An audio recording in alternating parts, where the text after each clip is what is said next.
ಶ್ರೀ ಗುರುಭ್ಯೋ ನಮಃ. ಹರಿ ಓಂ. ನರಸಿಂಹೋ ಖಿಲಾಜ್ಞಾನಂ ತದ್ಧಾಂತ ದಿವಾಕರಃ ಜಯತ್ಯ ವಿದ್ಯಸಜ್ಞಾನಶಕ್ತಿಪಯೋನಿಧಿಃ ಅಭ್ರಮಂ ಭಂಗರಹಿತಂ ಅಜಡಂ ವಿಮಲಂ ಸದಾ ಆನಂದತೀರ್ಥಂ ಪುರಂ ವಿಜೇತಾಪತ್ರಯಃ ಚಿತ್ರೈಃ ಪದೈಶ್ಚಗಂಭೀರೈಃ ವಾಕ್ಯೈರ್ಮಾನೈರ್ಖಂಡಿತೈಃ ಗುರುಪಾಪಂ ವ್ಯಂಜಯಂತಿ ಭಾತಿ ಶ್ರೀ ಜಯತೀರ್ಥವಾದ್ ಅರ್ಥಕಲ್ಪಿತಕಲ್ಪೋಯಂ ಪ್ರತ್ಯರ್ಥಿಗಜಕೇಸರಿ ವ್ಯಾಸತೀರ್ಥ ಗುರುರ್ಭೂಯಾಸ್ಮದಿಷ್ಟಾರ್ಥಸಿದ್ಧಯೇ पूज्याय राघवेन्द्राय धर्मरताय च भजतां कल्पवृक्षाय नमतां कामधेनवे सत्यधीरकराब्जोत्सज्ञानवैराग्यसाधनः सत्यज्ञानाख्यकरणीं शान्तध्वान्तं नित्यन्ततो सत्याविघ्नकराब्जोत्साहपञ्चाशद्वर्षपूजकान् सत्यप्रमोदतीर्थार्याणमुनिन्यायसुधारतानापादमुनिपर्यन्तं गुरूणामाप्तिं स्मरेत तेन विघ्नाः प्रणश्यन्ति सिद्धन्ति च मनोरथाः शुभान् ध्यायन्ति एकामान् गुरुदेवप्रसाददानधरान् आत्मपापोत्थान् तेषां विद्या फलिष्यति. ओं श्री गुरुभ्यो नमः. श्री सत्यात्मतीर्थगुरुभ्यो नमः. जन्माद्यस्य तोन्मयान्तरतश्चार्थेष्वविद्येश्वराट्टे ब्रह्महृदाय आदिकवये मुह्यन्ति सूरयः तेजो वारिमृतामृताग्निमयो यत्र त्रिसर्गो मृषा धाम्ना स्वेन सदा निरस्तशोकं सत्यं परं धीमहि स्वस्तिस्तु अशेषसन्मङ्गलानि भवन्तु. ಶ್ರೀಮದ್ ಭಾಗವತದಲ್ಲಿ ನಿನ್ನೆ ದಿನ ಪರೀಕ್ಷಿತ್ ಮಹಾರಾಜ ಪ್ರಶ್ನೆಯನ್ನು ಮಾಡಿದ್ದಾರೆ. ಹೇಗೆ ನಾವು ದೇವರಲ್ಲಿ ಮನಸ್ಸನ್ನು ಜೋಡಿಸಬೇಕು. ಯಥಾಸಂಧಾರ್ಯತೆ ಬ್ರಹ್ಮನ್ ಧಾರಣಾ ಚಿತ್ತಸಮ್ಮತ ಯಾದೃಶೀವ ಹರೇದಾಸು ಪುರುಷಸ್ಯ ಮನೋಮಲಂ. ಹೇಗೆ ನಾವು ಮನಸ್ಸನ್ನು ದೇವರಲ್ಲಿ ಜೋಡಿಸಬೇಕು ಅಂದಾಗ ದೇವರು ಬಂದು ಮನಸ್ಸಿನ ಮನವನ್ನ ಪರಿಹಾರವನ್ನ ಮಾಡ್ತಾರೆ. ಹೇಗೆ ಅಂತ ಪ್ರಶ್ನೆ ಕೇಳಿದಾಗ ಬಹಳ ಅದ್ಭುತವಾದ ಉತ್ತರವನ್ನ ಶುಕಾಚಾರ್ಯರು ಕೊಡ್ತಾರೆ. ಅವರಂತ ಮನಸ್ಸನ್ನ ಗೆಲ್ಲಿಕ್ಕೆ ಡೈರೆಕ್ಟ್ ಮನಸ್ಸಿನ ಜೊತೆಗೆ ಹೋರಾಡಬಾರ್ದು. ಮನಸ್ಸಿಗೆ ಸುತ್ತಲಿದ್ದವುಗಳನ್ನ ಮೊದಲು ಸರಿ ಮಾಡ್ಕೋಬೇಕು. ಅದನ್ನು ಅವ್ರು ಹೇಳ್ತಾರೆ. ಜಿತಾಸನೋ ಜಿತಶ್ವಾಸಃ ಜಿತಸಂಗೋ ಜಿತೇಂದ್ರಿಯ ಸ್ಥೂಲೇ ಭಗವತೋ ರೂಪೇ ಮನಸ್ಸಂಧಾರ ಏತು ಧಿಯಾ ಅಂತ ಹೇಳ್ತಾರೆ. ಅಂದ್ರೆ ಮೊದಲು ನಾವು ಮಾಡಬೇಕಾದ ಏನು ಅಂದ್ರೆ ಆಸನವನ್ನ ಗೆಲ್ಲಬೇಕು. ಜಿತಾಸನ ಆಸನ ಗೆಲ್ಲೋದು. ಆಸನ ಗೆಲ್ಲೋದು ಅಂದ್ರೆ ಏನು? ಏನ್ ನಾವು ಕೂತ್ಕೊಂಡಿದ್ದೀವಲ್ಲ ಇದು ಸುಖಾಸನ. ಹಿಂಗ್ ಕೆಳಗೆ ಏನ್ ಕೂಡ್ತೇವಲ್ಲ ಇದರ ಹೆಸರೇ ಸುಖಾಸನ. ಆಕ್ಚುಲಿ ಇವತ್ತಿದೆ ಪದ್ಮಾಸನ ಆಗುತ್ತೆ. ಕೆಳಗೆ ಕಷ್ಟ ಆಗಿದೆ. ಆಸನವನ್ನ ಗೆಲ್ಲಬೇಕು. ಆಸನವನ್ನ ಗೆಲ್ಲೋದು ಅಂದ್ರೆ ವಿಚಾರ ಮಾಡ್ರಿ. ಹಿಂದಿನ ಕಾಲಕ್ಕೆಲ್ಲ ನಾವು ಮಾಡೋ ಪೂಜೆಗಳೆಲ್ಲ ಇವತ್ತು ಕೆಲವೇ ನಿಮಿಷಗಳಲ್ಲಿ ಮುಗಿದೋಗುತ್ತೆ. 40 ನಿಮಿಷ 50 ನಿಮಿಷಕ್ಕೆಲ್ಲ ಪೂಜೆ ಮುಗಿಸ್ಬಿಡ್ತೇವೆ. ಪಾಠ ಪ್ರವಚನ ಮ್ಯಾಕ್ಸಿಮಮ್ 50 ನಿಮಿಷ 1 ಅವರ್. ಅಷ್ಟರ ಮೇಲೆ ನಮಗೆ ಕೂಡ್ಲಿಕ್ಕೆ ಆಗೋದೇ ಇಲ್ಲ. ಆ ಮನಸ್ಥಿತಿ ಬಂದ್ಬಿಟ್ಟಿದೆ. ಹಿಂದೆಲ್ಲ ಹಿಂದೆ ಪೂಜೆ ಕೂತ್ರೆ ಮಿನಿಮಮ್ 4 ತಾಸು 5 ತಾಸು ದೇವರ ಮನೆ ಬಿಟ್ಟು ಹೊರಗೆ ಬರ್ತಿರ್ಲಿಲ್ಲ. ಅದಕ್ಕೆ ಅವಾಗ ಒಂದು ತಮಾಷೆ ಮಾಡೋದು. ಗಂಡ ದೇವ್ರ ಕಟ್ಟಿ ಹೆಂಡತಿ ತುಳಸಿ ಕಟ್ಟಿ ಮನೆ ನಡೆಯೋದು ಹೇಗೆ ಅಂತ. ಆ ಒಮ್ಮೆ ಹಿಂಗೆ ಕುತ್ಕೊಂಡ್ಬಿಟ್ರೆ ಪ್ರಯತ್ನ ಮಾಡಬೇಕು. ಒಂದೇ ಸಾರಿಗೆ ಸಾಧ್ಯ ಇಲ್ಲ. ಇದು ಹಿಂಗೆ ಟೈಮ್ ಹಚ್ಚಿ ನಾವು ಕೂಡಬೇಕು. ಕೂಡ್ಲಿಕ್ಕೆ ಪ್ರಯತ್ನ ಮಾಡಬೇಕು. ಏನಾಗಿದೆ ನಮ್ಮ ಪರಿಸ್ಥಿತಿ? ಮನೆಯಲ್ಲಿ ಸೋಫಾ ಬಂತು, ಚೇರ್ ಬಂತು, ಊಟಕ್ಕೆ ಡೈನಿಂಗ್ ಟೇಬಲ್ ಬಂತು, ಆಫೀಸಿಗೆ ಹೋದ್ರೆ ಚೇರ್ ಮೇಲೆ ಕೂಡು, ಮನೆಗೆ ಬಂದ್ರೆ ಸೋಫಾ ಮೇಲೆ ಕೂಡು, ಊಟಕ್ಕೆ ಡೈನಿಂಗ್ ಟೇಬಲ್ ಅಲ್ಲಿ ಕೂಡು. ಕೆಳಗ್ ಕೂತೇ ಗೊತ್ತಿಲ್ಲ. ಈ ಕೆಳಗ್ ಕೂತು ಗೊತ್ತಿಲ್ಲಲ್ಲ. ನಮ್ಮ ಇಂದ್ರಿಯಗಳು ಹೇಗಿದೆ ಅಂದ್ರೆ ನಾವು ಇಂದ್ರಿಯಗಳಿಗೆ ಹೆಂಗ್ ಅಭ್ಯಾಸ ಮಾಡ್ತೀವೋ ಹಾಗೇ ರೆಡಿ ಆಗಬೇಕು.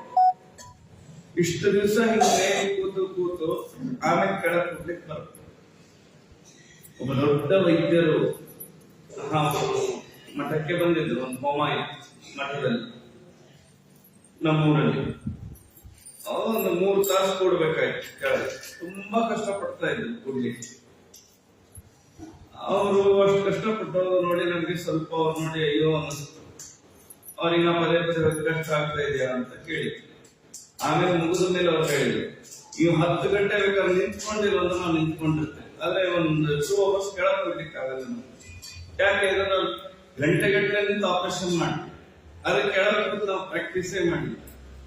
ಯಾವ್ದನ್ನು ನಾವು ಪ್ರಾಕ್ಟೀಸೇ ಮಾಡಲ್ಲ ಅದು ಮರ್ತೋಗುತ್ತೆಲ್ಲ, ಆಮೇಲೆ ಅದನ್ನು ಮಾಡ್ಲಿಕ್ಕೆ ಯಾರು ದಿನಾ ಪದ್ಮಾಸನ ಹಾಕೋ ಅಭ್ಯಾಸ ಇರುತ್ತೆ ಅವ್ರ ಪದ್ಮಾಸನ ಹಾಕ್ತಾರೆ. ನಮ್ಗೆ ಪದ್ಮಾಸನ ಹಾಕ್ಬೇಕಾಗುತ್ತೆ. ಯಾಕೆಂದ್ರೆ ಅದನ್ನು ಬಿಟ್ಟ್ರಿ ನಾವು. ಪುರುಷರಿಗೆ ಅತ್ಯಂತ ಶ್ರೇಷ್ಠವಾದ ಆಸನ ಪದ್ಮಾಸನ, ಸ್ತ್ರೀಯರಿಗೆ ವೀರಾಸನ, ಪುರುಷರಿಗೆ ಪದ್ಮಾಸನ. ಅಂದ್ರೆ ಸಾಧನೆ ಮಾಡಿಕೊಳ್ಳುವಾಗ ಈ ಆಸನದಲ್ಲಿ ಕೂತೇ ಸಾಧನೆ ಮಾಡಬೇಕು ಅಂತ ಇದೆ. ಆಕ್ಚುಲಿ ಪದ್ಮಾಸನದಲ್ಲಿ ಕೂತ್ಕೊಂಡು ಸಾಧನೆ ಮಾಡ್ಕೋಬೇಕು. ನಮ್ಮ ಪೂರ್ವಜರೆಲ್ಲ ಪದ್ಮಾಸನದಲ್ಲಿ ಕೂಡ್ತಾ ಇದ್ದಾರೆ, ನಮಗೆ ಈ ಸುಖಾಸನದಲ್ಲೇ ಕೂಡ್ಲಿಕ್ಕೆ ಆಗ್ತದೆ. ಈಗ ಆಸನವನ್ನ ಗೆಲ್ಬೇಕು. ನಾನು ಕೂಡ್ತೀನಿ, ಅಭ್ಯಾಸ ಮಾಡಿ 2 ತಾಸು 3 ತಾಸು. ನಿಮಗೆ ಹೇಳ್ತಾರೆ ನಾನೇನ್ ಮಾಡ್ತಾ ಇದ್ದೀನಿ ಅಂತಿಲ್ಲ, ನಮಗೂ ಆಸನ ಬಹಳ ಹೊತ್ತು ಕೆಳಗೆ ಕೂಡ್ಲಿಕ್ಕೆ ಆಗುತ್ತೆ. ಯಾಕಾಗಲ್ಲ ಅಂದ್ರೆ ಬಹಳ ಹೊತ್ತು ಕೆಳಗೆ ಕೂಡ್ತಾರೆ. ಅದಕ್ಕೆ ಶುಕಾಚಾರ್ಯರು ಹೇಳ್ತಾರೆ, ಮೊದಲು ಆಸನ ಗೆಲ್ಲಿಕ್ಕೆ ಪ್ರಯತ್ನ ಮಾಡಿ. ಆಸನದಲ್ಲಿ 2 ಹೀಗೆ ಯಾವ ಯಾಂಗದಲ್ಲಿ ಕೂಡ್ತೇವೆ ಒಂದು ಆಸನ, ಪದ್ಮಾಸನದಲ್ಲಿ ಕೂಡ್ತೇವೆ. ಇನ್ನೊಂದು ಕುಳಿತುಕೊಳ್ಳುವ ಆಸನ ಏನಿರ್ಬೇಕು ಅದನ್ನು ಗಮನದಲ್ಲಿ, ನೆಲದ ಮೇಲೆ ಕೂತ್ಕೋಬಾರ್ದು ಅಂತ ಇದೆ ಧರ್ಮಶಾಸ್ತ್ರ. ನೀವು ಏನೇ ಕರ್ಮ ಮಾಡಿ ಬರೀ ನೆಲದ ಮೇಲೆ ಕೂಡುವ ಹಾಗೆ.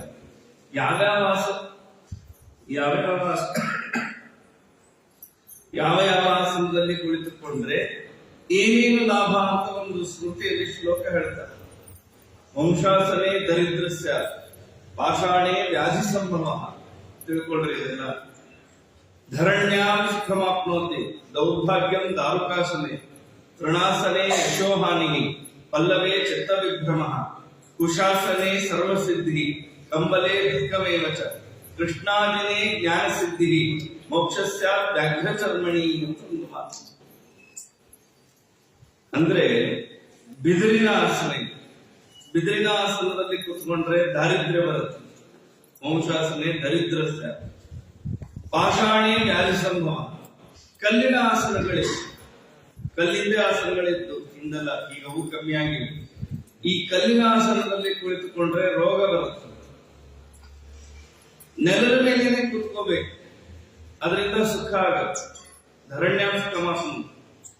ಬರೀ ಕಟ್ಟಿಗೆ ಆಸನದ ಮೇಲೆ ಕೂತ್ಕೋಬಾರ್ದಂತೆ ದೌರ್ಭಾಗ್ಯ ಬರುತ್ತೆ. ದೌರ್ಭಾಗ್ಯಂ ದಾರುಕಾಸನೆ.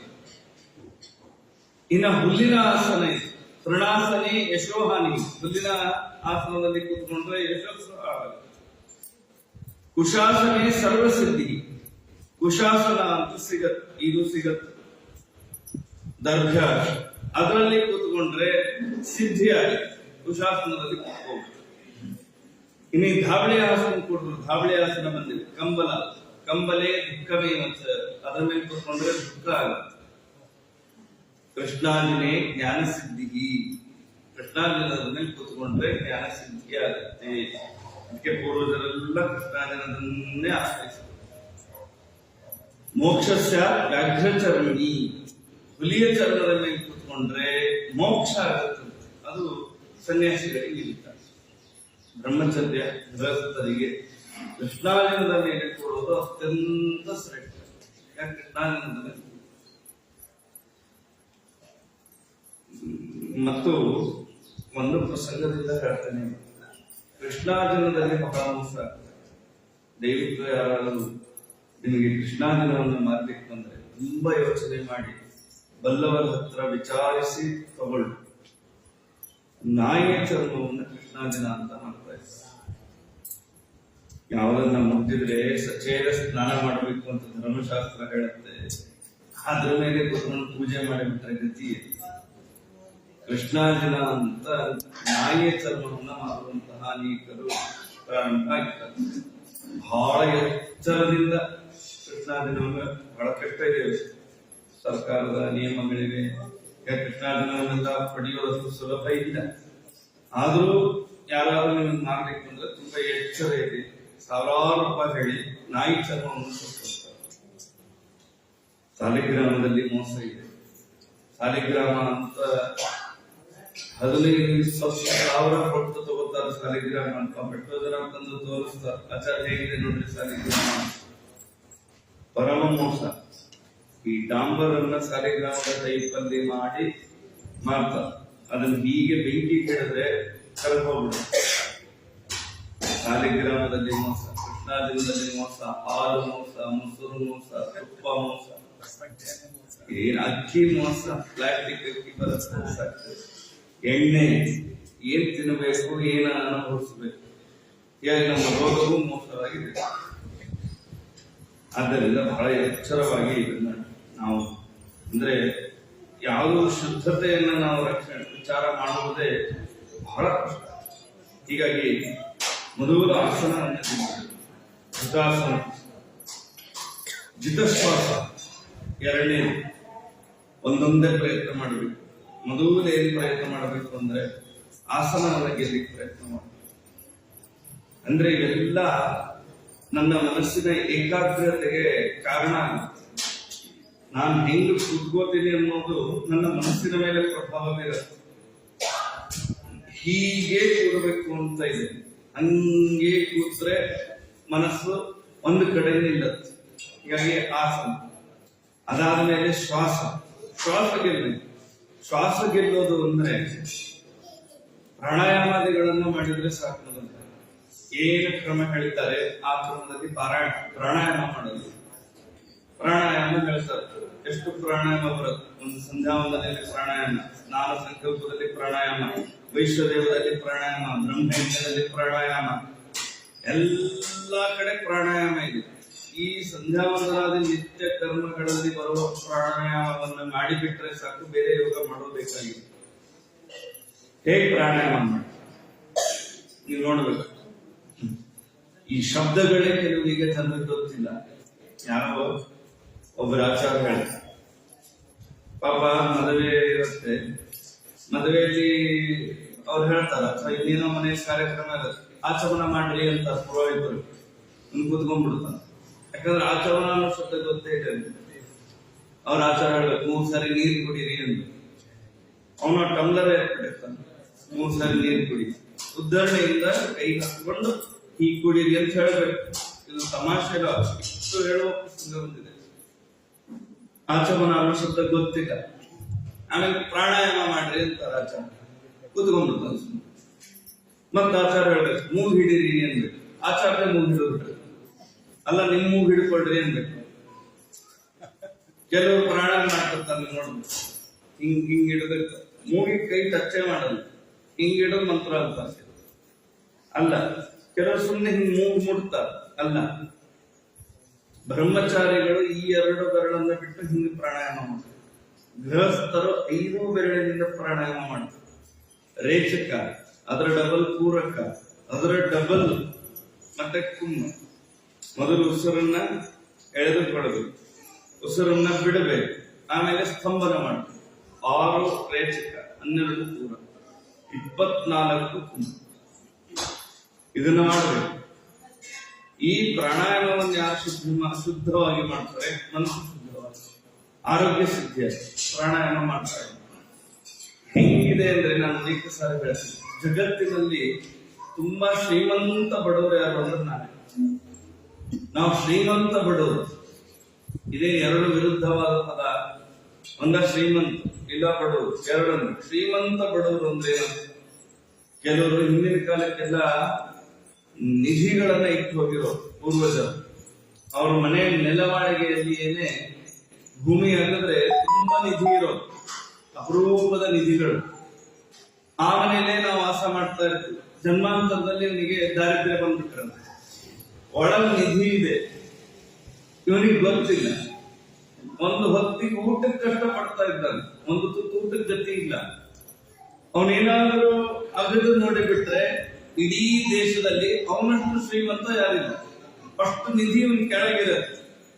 ಆದ್ರೆ ಇವತ್ತು ಅವನು ಹೆಂಗಿದ್ದಾನಂದ್ರೆ ತುಂಬಾ ಬಡವ, ಒಂದು ಹೊತ್ತು ಊಟಕ್ಕೆ ಗತಿ ಇಲ್ಲ. ನಾವೆಲ್ಲ ಹೆಂಗಿದ್ದೇವೆ ಅಂದ್ರೆ ತುಂಬಾ ತುಂಬಾ ತುಂಬಾ ತುಂಬಾ ಶ್ರೀಮಂತ ಬಡವರು. ನಮ್ಮ ಒಳಗೆ ತುಂಬಾ ನಿಧಿ ಇದೆ. ನಮ್ಮ ಧರ್ಮಶಾಸ್ತ್ರಗಳು ತಿಳಿಸಿಕೊಡುವಂತಹ ತುಂಬಾ ಅಪರೂಪದ ಏನು ಆಚಾರಗಳಿವೆ, ಇವುಗಳನ್ನು ತಿಳಿದುಕೊಳ್ಳದೆ ಎಲ್ಲೋ ದುಡ್ಡು ಕೊಟ್ಟು ಮೆಡಿಟೇಷನ್ ಸೆಂಟ್ರಿಗೆ ಮನೆಯಲ್ಲೇ ನಮ್ಮ ಪೂರ್ವಜರು ಹೇಳಿದ ರೀತಿಯಲ್ಲಿ ಪ್ರಾಣಾಯಾಮಾದಿಗಳನ್ನ ಮಾಡದೆ ಇನ್ನೆಲ್ಲೋ ಮನಸ್ಸಿನ ಕಂಟ್ರೋಲಿಗೆ ಮೆಡಿಟೇಷನ್ ಹೋಗುವಂತಹ ಪದ್ಧತಿಗಳಾಗಿದೆ. ನಾವು ಶ್ರೀಮಂತ ಬಡವರು. ಜಿತಶ್ವಾಸ ಜಿತಸಂಗೋ ಜಿತೇಂದ್ರಿಯ. ಮೊದಲು ಆಸನ ಗೆದ್ದು, ಆಮೇಲೆ ಶ್ವಾಸ ಗೆದ್ದು, ಆಮೇಲೆ ಸಂಘವನ್ನ ಗೆದ್ದು. ಈ ಸಂಘವನ್ನ ಗೆಲ್ಲಬೇಕಾದದ್ದು ತುಂಬಾ ತುಂಬಾ ತುಂಬಾ ಮುಖ್ಯ. ಯಾಕೆ ಅಂದ್ರೆ ಸಂಘದಿಂದ ಮನುಷ್ಯ ಹಾಳಾಗಲಿಕ್ಕೆ ಬಹಳ ಚಾನ್ಸ್ ಇದೆ. ನಾನು ಒಳ್ಳೆಯವನಾಗಿರ್ಬೋದು, ಸಂಘ ನನ್ನನ್ನು ಕೆಡಿಸುತ್ತೆ, ವಾತಾವರಣ ಮನುಷ್ಯನನ್ನ ಕೆಡಿಸುತ್ತೆ. ಬಹಳ ಕಷ್ಟ. ನಾವು ಅನೇಕ ಸಾರಿ ವಾತಾವರಣಗಳ ಮೇಲೆ ಕೋಪ ಮಾಡ್ಕೊಳ್ತೀವಿ. ಎಷ್ಟೋ ಜನಕ್ಕೆ ಒಂದು ಕೊರಗಿದೆ ಇದು. ಆಸ್ತಿಕರಾಗಿದ್ದು ನಾಸ್ತಿಕ ಬೆಳವಣಿಗೆ ಸಮಾಜದಲ್ಲಿ ನಮ್ಮ ಮಕ್ಕಳನ್ನ ಹೊರಗೆ ಕಳಿಸುವಾಗ ನಮಗೊಂದು ಭಯ ಇದೆ. ಏನ್ ಭಯ ಇದೆ? ನನ್ನ ಮಕ್ಕಳು ಯಾರ ಜೊತೆ ಸೇರಿ ಬಿಡುತ್ತಾರೆ ಅನ್ನೋ ಒಂದು ಭಯ ಇದೆ. ಬಹಳ ದೊಡ್ಡ ಭಯ ಇದೆ. ಹೇಗೆ ಸಂಘವನ್ನು ಗೆಲ್ಲು? ಹತ್ತಾರು ನಮ್ಮನ್ನ ಕೆಡಿಸುವಂತಹ ವ್ಯಾಪಾರಗಳು ನನ್ನ ಸುತ್ತಲೂ ನಡೆಯುತ್ತೆ. ಒಂದು ಹೊರಗಿನ ವಾತಾವರಣವನ್ನು ನಾನು ಗೆಲ್ಲಬೇಕು, ಇನ್ನೊಂದು ಬಂಧುಗಳನ್ನ ಗೆಲ್ಲ.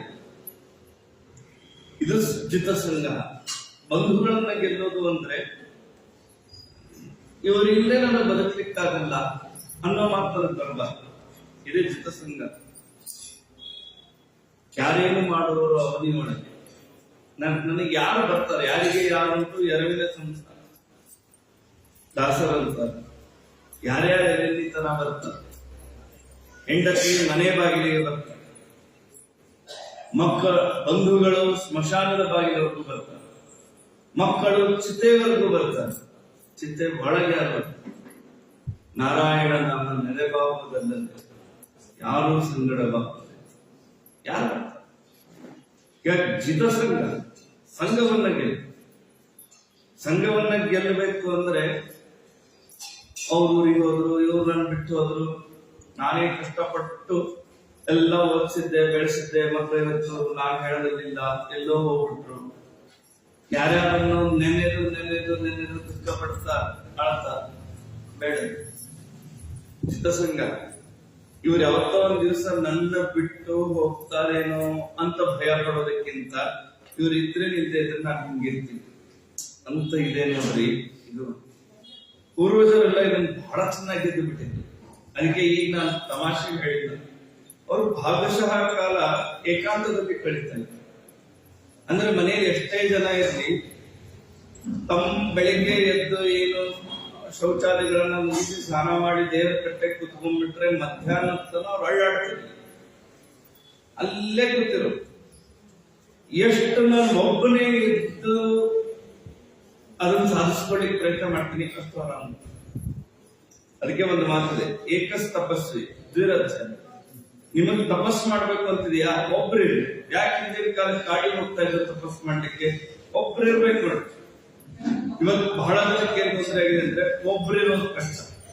ಆದ್ರೆ ಇವತ್ತು ಬಹಳ ಜನ ಒಬ್ರೇ ಇರ್ಲಿಕ್ಕೆ ಇಷ್ಟಪಡ್ತಾರೆ. ಹೇಗೆ? ಮೊಬೈಲ್ ಜೊತೆಗೆ. ಮೊಬೈಲ್ ಜೊತೆಗೆ ಒಬ್ಬರೇ ಇರೋದೇ ಅಲ್ಲ ಅದು. ಅದಕ್ಕಿಂತ ಮೂರ್ಖತನ ಇನ್ನೊಂದಿಲ್ಲ. ಮೊಬೈಲ್ ಬಿಟ್ಟು ಒಬ್ಬರೇ ಇರ್ಬೇಕು. ಆಕ್ಚುಲಿ ಜಿತಸಂಗ ಅವಳು ಮೊದಲು ಹೇಳಬೇಕಾಗಿದ್ದಂತ ಇವತ್ತು ಮೊಬೈಲ್ ಬಿಟ್ಟಿರು. ನಮ್ಮ ಸ್ವಾಮಿಗಳು ನಮಗೆ ಮಹಿಷಿಯಲ್ಲಿ ಪಾಠ ಕರೀತಾರೆ ವರ್ಷಕ್ಕೊಂದ್ಸರಿ. ಅಂದ್ರೆ ಎಲ್ಲ ಮಂಗಳಾಗಿ ಈಗೆಲ್ಲ ಎಲ್ಲೆಲ್ಲಿ ಸೆಟ್ಲ್ ಆಗಿರ್ತೀರ, ಎಲ್ಲ ವಿದ್ಯಾರ್ಥಿಗಳು ವಿದ್ವಾಂಸರು ಆದವರೇ ಇರ್ತಾರೆ, ಅವರಿಗೆಲ್ಲ ವರ್ಷಕ್ಕೊಂದ್ಸರಿ ಸ್ವಾಮಿಗಳು ಪಾಠ ಕರೀತಾರೆ. ನಮ್ಗೆ ಅಲ್ಲಿ ಹೋದಾಗೆ ಜಿತಾಸನ ಪ್ರಶ್ನೆ ಬರುತ್ತೆ. ಬೆಳಿಗ್ಗೆ 4:00 ಪಾಠ ಶುರು ಆಗುತ್ತೆ, 10:00 ಮುಗಿಸ್ತಾರೆ. ಆಮೇಲೆ ಪೂಜೆ, ಊಟ 3ಕ್ಕೆ ಶುರು ಆಗುತ್ತೆ, 8ಕ್ಕೆ ಮುಗಿಸ್ತಾರೆ. ಮತ್ತೆ ಊಟ, ಒಂದ್ ಅರ್ಧ ಗಂಟೆ ವಿಶ್ರಾಂತಿ, ಮತ್ತೆ 2 ಗಂಟೆಗಳು ಅಷ್ಟೊತ್ತು ಕೂಡೋದೇ ಶ್ರಮ ಆಗುತ್ತೆ. ಯಾಕಂದ್ರೆ ಅಷ್ಟೊತ್ತು ಕೂತ ಅಭ್ಯಾಸ ಇರುತ್ತೆ. 10 ಸರಿ ಕಾಲೆತ್ತೀವಿ, ಮಣಿಸ್ತೀವಿ, ಎದ್ದಿರ್ತೀವಿ, ಏನೇನೋ ಮಾಡ್ತಿರ್ತೀವಿ. ಸರ್ಕಸ್ ನಡೀತಾ. ಸ್ವಾಮಿಗಳು ಒಂದು ಮಾತು ಹೇಳಿ, ಈಗ ಆರಂಭ ಮಾಡಿ ವಾರಕ್ಕೆ ಒಂದು ದಿನ ಮೊಬೈಲ್ ಉಪವಾಸ ನೋಡ್ರಿ. ಏಕಾದಶಿ ಮಾಡ್ಬಿಡ್ಬೋದು 2 ದಿನ, ಆದ್ರೆ ಒಂದಿನ ಮೊಬೈಲ್ ಬಿಟ್ಟಿರು ಅಂತ ಹೇಳಿದ್ರೆ ಆಗುತ್ತೆ. ಎಷ್ಟೋದ್ರ ಜೊತೆ ನಾವು ಮಾಡ್ಕೊಂಡ್ಬಿಟ್ಟೇವಿ ಅಂದ್ರೆ ಹೆಂಡತಿ ಮಕ್ಕಳು ಎಲ್ಲಾರು ಸ್ವಲ್ಪ ಈ ಊರಿಗೆ ಹೋದಾಗೆಲ್ಲ ಬಿಟ್ಟೇ ಬಂದಿರ್ತೀವಿ. ಈ ಮೊಬೈಲ್ ಬಿಟ್ಟು ಬರುತ್ತೆ, ಅದು ಎಲ್ಲರೂ ನಮ್ಮ ಜೊತೆಗಿರುತ್ತೆ. ಆ ಭರತನಿಗೆ ಜಿಂಕೆ ಇದ್ದ ಹಾಗೆ ನಮ್ಗೆ ಈ ಮೊಬೈಲ್ ಕೊಟ್ಟಿದ್ದಾರೆ. ವಿಚಿತ್ರ ವ್ಯಾಮೋಹ ಆಗುತ್ತೆ. ವಾರಕ್ಕೆ ಒಂದು ದಿನ ಮೊಬೈಲ್ ಮುಕ್ತ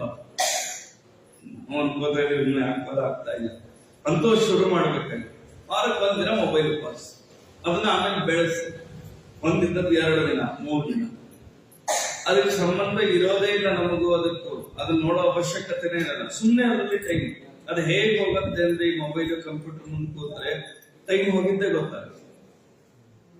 ಉತ್ತರ ರಾಮಚರಿತ್ರ ಅಂತ ಒಂದಿದೆ, ಅದರಲ್ಲಿ ಸೀತಾದೇವಿ ಎಲ್ಲ ರಾಮದೇವರಿಗೆ ಪಟ್ಟಾಭಿಷೇಕ ಆದ ಮೇಲೆ, ರಾಮದೇವರಿಗೆ ಪಟ್ಟಾಭಿಷೇಕ ಎಲ್ಲ ಆಗಿ ರಾಮದೇವರು ರಾಜ್ಯಭಾರ ಮಾಡ್ತಾ ಇರುವಾಗ ಸೀತಾದೇವಿ ರಾಮದೇವರಿಗೆ ಹೋಗಿ ತಡರಾತ್ರಿ ಹೋಗಿ ಒಂದು ಮಾತು ಕೇಳಿದ್ದಂತೆ. ಕಾಡಿಗೆ ಹೋಗೋಣ ಮಾತು ಕೇಳಿದ್ದಂತೆ. ನಾಳೆ ಒಂದು ದಿನ ರಾಮದೇವರು ಇಷ್ಟು ವರ್ಷ ಕಾಡಲ್ಲಿ ಬಂದು ಸಾಕಾಗಿದೆ ಒಂದು, ಇಲ್ಲ ನಾಳೆ ಒಂದಿನ ಹೋಗೋಣ ಆಯ್ತು ಅಂತ ರಾಮದೇವ್ 4ನೇ ದಿವಸ ಸಾಯಂಕಾಲ ಕರ್ಕೊಂಡು ಹೋದ್ರಂತೆ. ಕರ್ಕೊಂಡು ಹೋದ್ಮೇಲೆ ಸೀತಾದೇವಿ ರಾಮದೇವರಿಗೆ ಕೇಳಿದಂತೆ, ನಿಮ್ಮ ಎಡಭುಜದ ಮೇಲೆ ನಾನು ಮಲ್ಕೊಳ್ಳ ಅಂತ ಕೇಳಿದೆ. ಆಯ್ತು ಅಂತ ಹೀಗೆ ಅವರು ಭುಜ ಇದನ್ ಮಾಡಿ ಹಾಗೆ ಸ್ವಲ್ಪ ಹೊತ್ತು ರಾಮದೇವರ ಭುಜದ ಮೇಲೆ ಆಕೆ ಮಲಗಿದಂತೆ. ಅಲ್ಲಿ ಕವಿ ಬರೀತಾನೆ, ಆಕೆ ಮಲಗಿತ್ತಲ್ಲ, ಮಲಗಿದಾಗ ಹೇಗಿತ್ತು ಅಂದ್ರೆ ರಾತ್ರಿ ಸಿಗಿತ್ತು ಅಂತ. ಇಡೀ ರಾತ್ರಿ ಹಾಗೆ ಕಳೆದು ಹೋಗ್ಬಿಡುತ್ತೆ, ಗೊತ್ತೇ ಆಗಿಲ್ಲ ಅಂತ ಆಕೆಗೆ. ಬೆಳಕಾಗೋಯ್ತಂತೆ. ಈಗ ರಾಮದೇವರ ಭುಜದ ಮೇಲೆ ತಲೆ ಇಟ್ಟಾಗ ಅನ್ಸಿತ್ತು ಆಕೆಗೆ. ಆಮೇಲೆ ಬೆಳಗಾಗುದಿಲ್ಲ ಸಾಯಂಕಾಲ. ಅಂದ್ರೆ ಕೆಲವು ಒಳ್ಳೆ ಕ್ಷಣಗಳು ಹೀಗೆ ಕಳೆದು ಹೋಗ್ಬಿಡುತ್ತೆ. ಈ ಮೊಬೈಲ್ ಕಂಪ್ಯೂಟರ್ ಮುಂದೆ ಕೂತ್ರೆ ಹಂಗಾಗುತ್ತೆ ನೋಡ್ರಿ. ರಾತ್ರಿ ನೋಡ್ತಾ ಇಡೀ ರಾತ್ರಿ ಇಡೀ ದಿನ ಅದು ನುಂಗಿ ಬಿಡತ್ತೆ. ನಮ್ಮ ಅರ್ಧ ಆಯುಷ್ಯ ನುಂಗ್ತಾ ಇರೋದೇ ಮೊಬೈಲ್. ಹೀಗಾಗಿ ಭಾಗವತದಲ್ಲಿ ನಾವು ಈ ಜಿತಸಂಗ ಶಬ್ದಕ್ಕೆ ಅರ್ಥ ಹೆಂಗ್ ಮಾಡ್ಕೋಬೇಕು ಅಂದ್ರೆ ಇದು ಮೊಬೈಲ್ ಬರ್ತದೆ. ಪ್ರಾಕ್ಟೀಸ್ ಮಾಡ್ಬೇಕು. ಇದನ್ನ 1 ದಿನ ನೋಡಲ್ಲ, 2 ದಿನ ನೋಡಲ್ಲ, ಹಾಗೆ ಅಭ್ಯಾಸ ಎಷ್ಟು ಟೈಮ್ ಅದರಿಂದ ನಾವು ಸಾಧನೆ ಹಾಕೋಬಹುದು ಅಂದ್ರೆ ಅದರಿಂದ ಬಹಳ ಟೈಮ್ ಸೇವ್ ಆಗುತ್ತೆ. ಈಗೇನ್ ಟೈಮೇ ಇಲ್ಲ ಅಂತ ನಾವು ಮಾತಾಡ್ತೀವಿ. ಮೊಬೈಲ್ ನೋಡೋದು ಬಿಟ್ಟರೆ ನಮಗ್ ಸಿಗೋಷ್ಟು ಟೈಮ್ ಇನ್ಯಾರಿಗೂ ಸಿಗ. ಆದ್ರೆ ಅದು ಹಾಳಾದ ಅಭ್ಯಾಸ ಇವತ್ತೆಲ್ಲರಿಗೂ ಅಂಟ್ಕೊಂಡಿರುವ ದೊಡ್ಡ ರೋಗ ಅಂದ್ರೆ ಮೊಬೈಲ್. ಹೀಗಾಗಿ ಸಂಘವನ್ನ ಗೆಲ್ಬೇಕು. ಜಿತೇಂದ್ರಿಯ, ಆಮೇಲೆ ಇಂದ್ರಿಯವನ್ನ ಗೆಲ್ಲೋದು. ಇದೆಲ್ಲ ಒಂದೊಂದೇ ಸ್ಟೆಪ್. ಇದು ಒಂದಾದ್ಮೇಲೆ ಇನ್ನೊಂದು ಮಾಡ್ಲಿಕ್ಕೆ ಸಾಧ್ಯ. ಆಮೇಲೆ ನಮ್ಮ ಮನಸ್ಸು ರೆಡಿ ಆಗಿರ್ತದೆ. ಆಮೇಲೆ ಈ ಮನಸ್ಸನ್ನ ಸ್ಥೂಲೋ ಭಗವತೇ ರೂಪೆ ಮನಃ ಸಂಧಾರೆಯೇತು ಧಿಯ. ಆಮೇಲೆ ಭಗವಂತನ ಸ್ಥೂಲ ರೂಪದಲ್ಲಿ ಮನಸ್ಸನ್ನ ಇಡಬೇಕು. ಭಗವಂತನ ಸ್ಥೂಲ ರೂಪದಲ್ಲಿ ಮನಸ್ಸನ್ನ ಇಡಬೇಕು ಅಂತಂದ್ರೆ ದೇವರದ್ದು ಸೂಕ್ಷ್ಮ ರೂಪ ಇದೆ, ದೇವರದ್ದು ಸ್ಥೂಲ ರೂಪ ಇದೆ. ಸೂಕ್ಷ್ಮ ರೂಪವನ್ನು ನಾವು ಮೊದಲು ಉಪಾಸನೆ ಮಾಡ್ಲಿಕ್ಕೆ ಬರಲ್ಲ, ಜ್ಞಾನಿಗಳು ಮಾಡ್ತಾರೆ. ಸ್ಥೂಲ ರೂಪದ ಉಪಾಸನೆಯನ್ನು ಹೆಂಗ್ ಮಾಡ್ಬೇಕು? ಬಹಳ ಚೆನ್ನಾಗಿ ಭಾಗವತ ಹೇಳ, ತತ್ರೈಕಾ ವೈವಂ ಧ್ಯಾಯೇ ಅವ್ವಿಚ್ಛಿನ್ನೇನ ಚೇತಸ ಮನೋ ನಿರ್ವಿಷಯಂ ಯುಕ್ತ್ವಾ ತತಃ ಕಿಂಚಿನ್ನ ಸಂಸ್ಮರೇ ಪರಂ ತತ್ ಪರಮಂ ವಿಷ್ಣೋ ಮನೋ ಯತ್ರ ಪ್ರಸೀದತಿ. ದೇವರ ಒಂದೊಂದೇ ಅವಯವಗಳನ್ನು ಚಿಂತನೆ ಮಾಡಿ. ಅಂದ್ರೆ ಏನ್ ಗೊತ್ತಾ? ನಿಮ್ ಕಣ್ಣು ಮುಚ್ಚಿದೆ, 1 ನಿಮಿಷ ಕೂತು ನಿಮಗೇನ್ ಬರುತ್ತೆ? ಏನೇನೋ ಬರುತ್ತೆ. ಏನ್ ಬರಬೇಕೋ ಅದು ಬಿಟ್ಟು ಏನೇನೋ ಬರುತ್ತೆ. ಭಾಗವತ ಏನ್ ಹೇಳುತ್ತೆ? ಮನೋ ನಿರ್ವಿಷಯ ಮೊದಲು ಮನಸ್ಸನ್ನ ನಿರ್ವಿಷಯವನ್ನಾಗಿ ಮಾಡ್ರಿ. ನಿರ್ವಿಷಯವನ್ನಾಗಿ ಮನಸ್ಸು ಮಾಡೋದಕ್ಕೆ ಬರಲ್ಲ. ಆಚಾರ್ಯರು ಇದಕ್ಕೆ ತಾತ್ಪರ್ಯದಲ್ಲಿ ಹೇಳ್ತಾರೆ, ಮನಸ್ಸನ್ನ ಏನೂ ಇಲ್ಲದೆ ಶೂನ್ಯ ಮಾಡ್ಲಿಕ್ಕೆ ಬರಲ್ಲ. ನೀವು ಒಂದು 25 ಸೆಕೆಂಡ್ ನಾನು ಉಪನ್ಯಾಸ ಹೇಳಬೇಕಾದ್ರೆ ಸುಮ್ಮನೆ ಕೊಡ್ತೀವಿ, ನೀವು ಕಣ್ಣು ಮುಚ್ಚಿ ನೋಡ್ರಿ, ನಿಮ್ಮ ಮನಸ್ಸಿನೊಳಗೆ ಏನೋ ಯೋಚನೆ ಬರಲ್ಲ. ಏನು ಹಿಂಗ್ ಸುಮ್ಮನೆ ಹಿಂಗ್ ಕೂತ್ಕೊಂಡ್ರೆ ಏನೋ ವಿಚಾರ ಬರದೇ ಇರ್ಲಿಕ್ಕೆ ಸಾಧ್ಯನಾ? ನೋಡಿ ಪ್ರಯತ್ನ. ಸುಮ್ಮನೆ ಕೂತಷ್ಟು ಬೇರೆ ಬೇರೆ ವಿಚಾರ ಬರುತ್ತೆ. ಯಾವಾಗಲೂ ಅದಕ್ಕೆ ನಮ್ಮ ಹಿರಿಯರವರು ಹೇಳೋರು, ಈ ದೇವರ ಪೂಜೆ ಕೊಟ್ಟಾಗ ಶೌಚಕ್ಕೆ ಹೋದಾಗ ಏನೇನೋ ವಿಚಾರ ಬರ್ತಾವ. ಯಾಕಂದ್ರೆ ಅಲ್ಲಿ ಒಬ್ಬರೇ ಕೂತಿರ್ತಾರೆ, ಏನೇನೇನೋ ಹೊಳೆಯುತ್ತೆ. ಏನೂ ವಿಚಾರ ಮಾಡದೆ 5 ಸೆಕೆಂಡ್ ನಮ್ಮ ಹಿಂದಿರ್ಲಿಕ್ಕಾಗತ್ತೆ. ಏನೋ ಯೋಚನೆ ಬರುತ್ತೆ. ಎಲ್ಲ ನೀವು ಪ್ರವಚನ ಕೇಳ್ತಾ ಇದ್ದೀರಿ, ನಾನು ಹೇಳ್ತಾ ಇದ್ದೀನಿ, ಆದ್ರೂ ಒಳಗೇನೇನೋ ವಿಚಾರಗಳು ಬರ್ತಾ ಇರುತ್ತೆ. ಅದು ಒಳಗೊಂದು ವ್ಯಾಪಾರ ಬೇರೆ ನಡೆದಿರುತ್ತೆ. ಏನು ಯೋಚನೆ ಬರದೆ ನೀವು 1 ತಾಸು ಸಾವಿರ ಉಪನ್ಯಾಸ ಕೇಳಿದವರು ಇದ್ರೆ ಹೇಳಿ ಮುಗಿದ್ಮೇಲೆ ನಾನು ಕಾಲ್ ಮುಟ್ಟಿ ನಮಸ್ಕಾರ. ಇಂಪಾಸಿಬಲ್ ಅದು. 10,000 ವಾಸನಗಳಿವೆ. ಯಾರು ಆದಷ್ಟು ಈ ವಿಷಯಗಳಿಂದ ತಳ್ಳಿ ಬಿಡಬೇಕು ಇವುಗಳನ್ನೆಲ್ಲ. ಆಮೇಲೆ ಮನಸ್ಸು ಅದನ್ನ ತಳ್ಳಿಕ್ಕೆ ಏನೇನ್ ಮಾಡ್ಬೇಕು ಅನ್ನೋದೇ ಇಷ್ಟೊತ್ತು ಹೇಳ್ತೀನಿ. ಜಿತಾಸನ, ಜಿತೇಂದ್ರಿಯ, ಜಿತಸಂಗ ಇವೆಲ್ಲ ಆಗಿ ಆಮೇಲೆ ದೇವರ ಒಂದೊಂದೇ ಅವಯವ ಇವತ್ತು ಸಂಕಲ್ಪ ಮಾಡಬೇಕು. ಕೇವಲ ದೇವರ ಪಾದದ ಬಗ್ಗೆ ಚಿಂತನೆ, ಬರೀ ಪಾದದ ಬಗ್ಗೆ ಚಿಂತನೆ ಮಾಡ್ಬೇಕು. ಅಂದ್ರೆ ಅದಕ್ಕೆ ಫೋರ್ಸ್ ಇರ್ಬೇಕು. ಅಂದ್ರೆ ನಾನು ಇನ್ನೇನು ಮಾಡಬಾರ್ದು ಅನ್ನೋ ತಲೆಯಲ್ಲಿರ್ಬೇಕು. ಎಷ್ಟೋ ಸರಿ ಏನಾಗುತ್ತೆ ಅಂದ್ರೆ, ಅಪರೂಪಕ್ಕೆ ದೇವರ ಶ್ರೀನಿವಾಸ ದೇವರ ದರ್ಶನ ತಿರುಪತಿಗೆ ಹೋದಾಗ ಒಂದೇನೋ ಸ್ಪೆಷಲ್ ಟಿಕೆಟ್ ಏನೋ ಸಿಕ್ಕಿ ಒಂದ್ ಅರ್ಧ ತಾಸು ದೇವರ ಮುಂದೆ ಕೂಡುವ ಯೋಗ ಸಿಕ್ಬಿಡುತ್ತೆ ಅನ್ಕೊಂಡು. ಬಹಳ ಕಷ್ಟ ಸಿಗಲ್ಲ. ಸಿಕ್ಕಿದ್ರೆ ನಮಗೆ ಈ 1 ಕ್ಷಣ ದೇವರು ನೋಡಿ ಹಿಂಗ್ ಅವ್ರು ಎಳೆದ ತಳ್ಳು ಹೊರಗೆ ಹಾಕ್ತಾರಲ್ಲ, ಆ 1 ಸೆಕೆಂಡ್ ಅಲ್ಲಿ ಇದ್ದ ಭಕ್ತಿ ಆ ಅರ್ಧ ಗಂಟೆ ಇರಲ್ಲ. ನಮ್ ಭಕ್ತಿ ತುಂಬಾ ಸಣ್ಣದಿದೆ, ಕ್ಷಣಿಕ ಇದೆ. 2 ನಿಮಿಷದ ಭಕ್ತಿ ಇರತ್ತೆ, ಅಲ್ಲ 20 ಸೆಕೆಂಡಿಗೆ ಇರತ್ತೆ. ನೀವು ನೋಡ್ಬೇಕಲ್ಲ, ಅಲ್ಲಿ ಕೂತ್ ನಾವೇನ್ ಮಾಡ್ತೀವಿ ಗೊತ್ತಾ? ಅರ್ಧ ತಾಸು ಕೂತಾಗ ಮೊದಲೊಂದ್ 2 ನಿಮಿಷ ದೇವರನ್ನೇ ನೋಡ್ತೀವಿ. ಆಮೇಲೆ ಏನಾಗುತ್ತೆ, ದೇವರಿಗೆ ಗುಡಿಸಿರೋ ಮಡಿ ಮೇಲೆ ಗಮನ ಹೋಗುತ್ತೆ. ಏನ್ ಬಾರ್ಡರ್ ಅದು ದೇವರು ಗುಡಿಸಿದ್ರು, ಆ ಕಲರ್ ನೋಡ್ಬೇಕು. ದೇವರು ಗುಡಿಸಿದ ಮಡಿ ಕಲರ್ ಶುರು ಆಗುತ್ತೆ. ದೇವರಿಗೆ ಒಂದು ಹಾರ ಹಾಕಿದ್ರು, ಬಂಗಾರದ್ದು ಪದಕ. ಏನ್ ಪದಕ ದೇವರು ತುಂಬಾ ಚೆನ್ನಾಗಿ ಶುರು. ಹೊರಗೆ ಬಂದೆಲ್ಲ ದೇವರ ಪದಕ ಹಂಗಿತ್ತು, ದೇವರ ಮಡಿ ಬಾರ್ಡರ್ ಚೆನ್ನಾಗಿತ್ತು. ಅರ್ಚಕರು ಉಟ್ಕೊಂಡ ಧೋತ್ರದ ಇದನ್ನ ನೋಡ್ಬೇಕಾಗಿತ್ತು. ಇಂಥವು ಅವ್ರು ಯಾರು ಮಂಗಳಾರತಿ ತರೋದು, ಇನ್ಯಾರು ನೈವೇದ್ಯ ತರೋದು, ದೇವ್ರನ್ನ ಬಿಟ್ಬಿಡ್ತೀವಿ ನಾವು. ಬಹಳ ಹೊತ್ತಿನಿಂದ ನಿಮ್ ಭಕ್ತಿಗೆ ವ್ಯಾಲ್ಯೂ ಇಲ್ಲ, ಅಂದ್ರೆ ಭಕ್ತಿನೇ ಇಲ್ಲ. ಅಂದ್ರೆ ಇಡೀ ದೇವರ ರೂಪ ಹಿಂಗ್ ಕಣ್ಣು ಮುಚ್ಚಿದ್ರೆ ದೇವರ ಕಣ್ಣು ಮುಂದೆ ಬರುತ್ತೇನೆ. ಅದಕ್ಕೆ ಒಂದೊಂದೇ ಅವಯವನ್ನ ಮೊದಲು ಶುರು ಮಾಡಿ ಒಂದು ಅವಯವನ್ನ ಗೆಲ್ಬೇಕು. ಅಂದ್ರೆ ನಮ್ಮ ಸ್ವಾಮಿಗಳು ಹೇಳ್ತಾ ಇದ್ದಾರೆ, ದೇವರ ಪಾದದ ಉಪಾಸನೆ ಮಾಡಿ. ಪಾದದ ಬಗ್ಗೆ ಎಲ್ಲೆಲ್ಲಿ ವಿಷಯ ಬಂದಿದೆ ದೇವರ ಪಾದದ ಬಗ್ಗೆ ಅದೆಲ್ಲ ಕಲೆಕ್ಟ್ ಮಾಡ್ಬೇಕು, ಅದೆಲ್ಲ ಓದ್ಕೋಬೇಕು, ಅದೆಲ್ಲ ತಲೆಗೆ ಬರ್ಬೇಕು. ಆಮೇಲೆ ಪೂಜಾ ಕೊಡ್ಬೇಕು. ಇಡೀ ಪೂಜಾ ಮುಗಿಯೋವರೆಗೂ ದೇವರ ಪಾದದ ಚಿಂತನೆ ಅದೆಲ್ಲ ತಲೆಯಲ್ಲಿ ಬರ್ಬೇಕು, ಅನುಸಂಧಾನ ತರಬೇಕು. ನಮ್ಮ ಪೂಜೆಗಳೆಲ್ಲ ಕೃತ್ರಿಮ, ಯಾಂತ್ರಿಕ. ಈಗ ನೋಡ್ರಿ, ಮಿಷಿನ್ ಆನ್ ಮಾಡಿದ್ರಿ, ಗಂಟೆ ಬಾರಿಸ್, ಗಂಟೆ ಪುಣ್ಯ ಇದೇನು ಇಲ್ಲ. ಯಾಕೆ? ಕೃತ್ರಿಮ. ಇಲ್ಲಿ ಆನ್ ಮಾಡ್ತು, ಅದು ಹೊಡ್ಕೊತಾ ಇದೆ ಅಷ್ಟೇ. ನಮ್ ದೇವರ ಪೂಜಾ ಹೆಂಗಿದೆ ಅಂದ್ರೆ ಇಷ್ಟೇ ಇದೆ.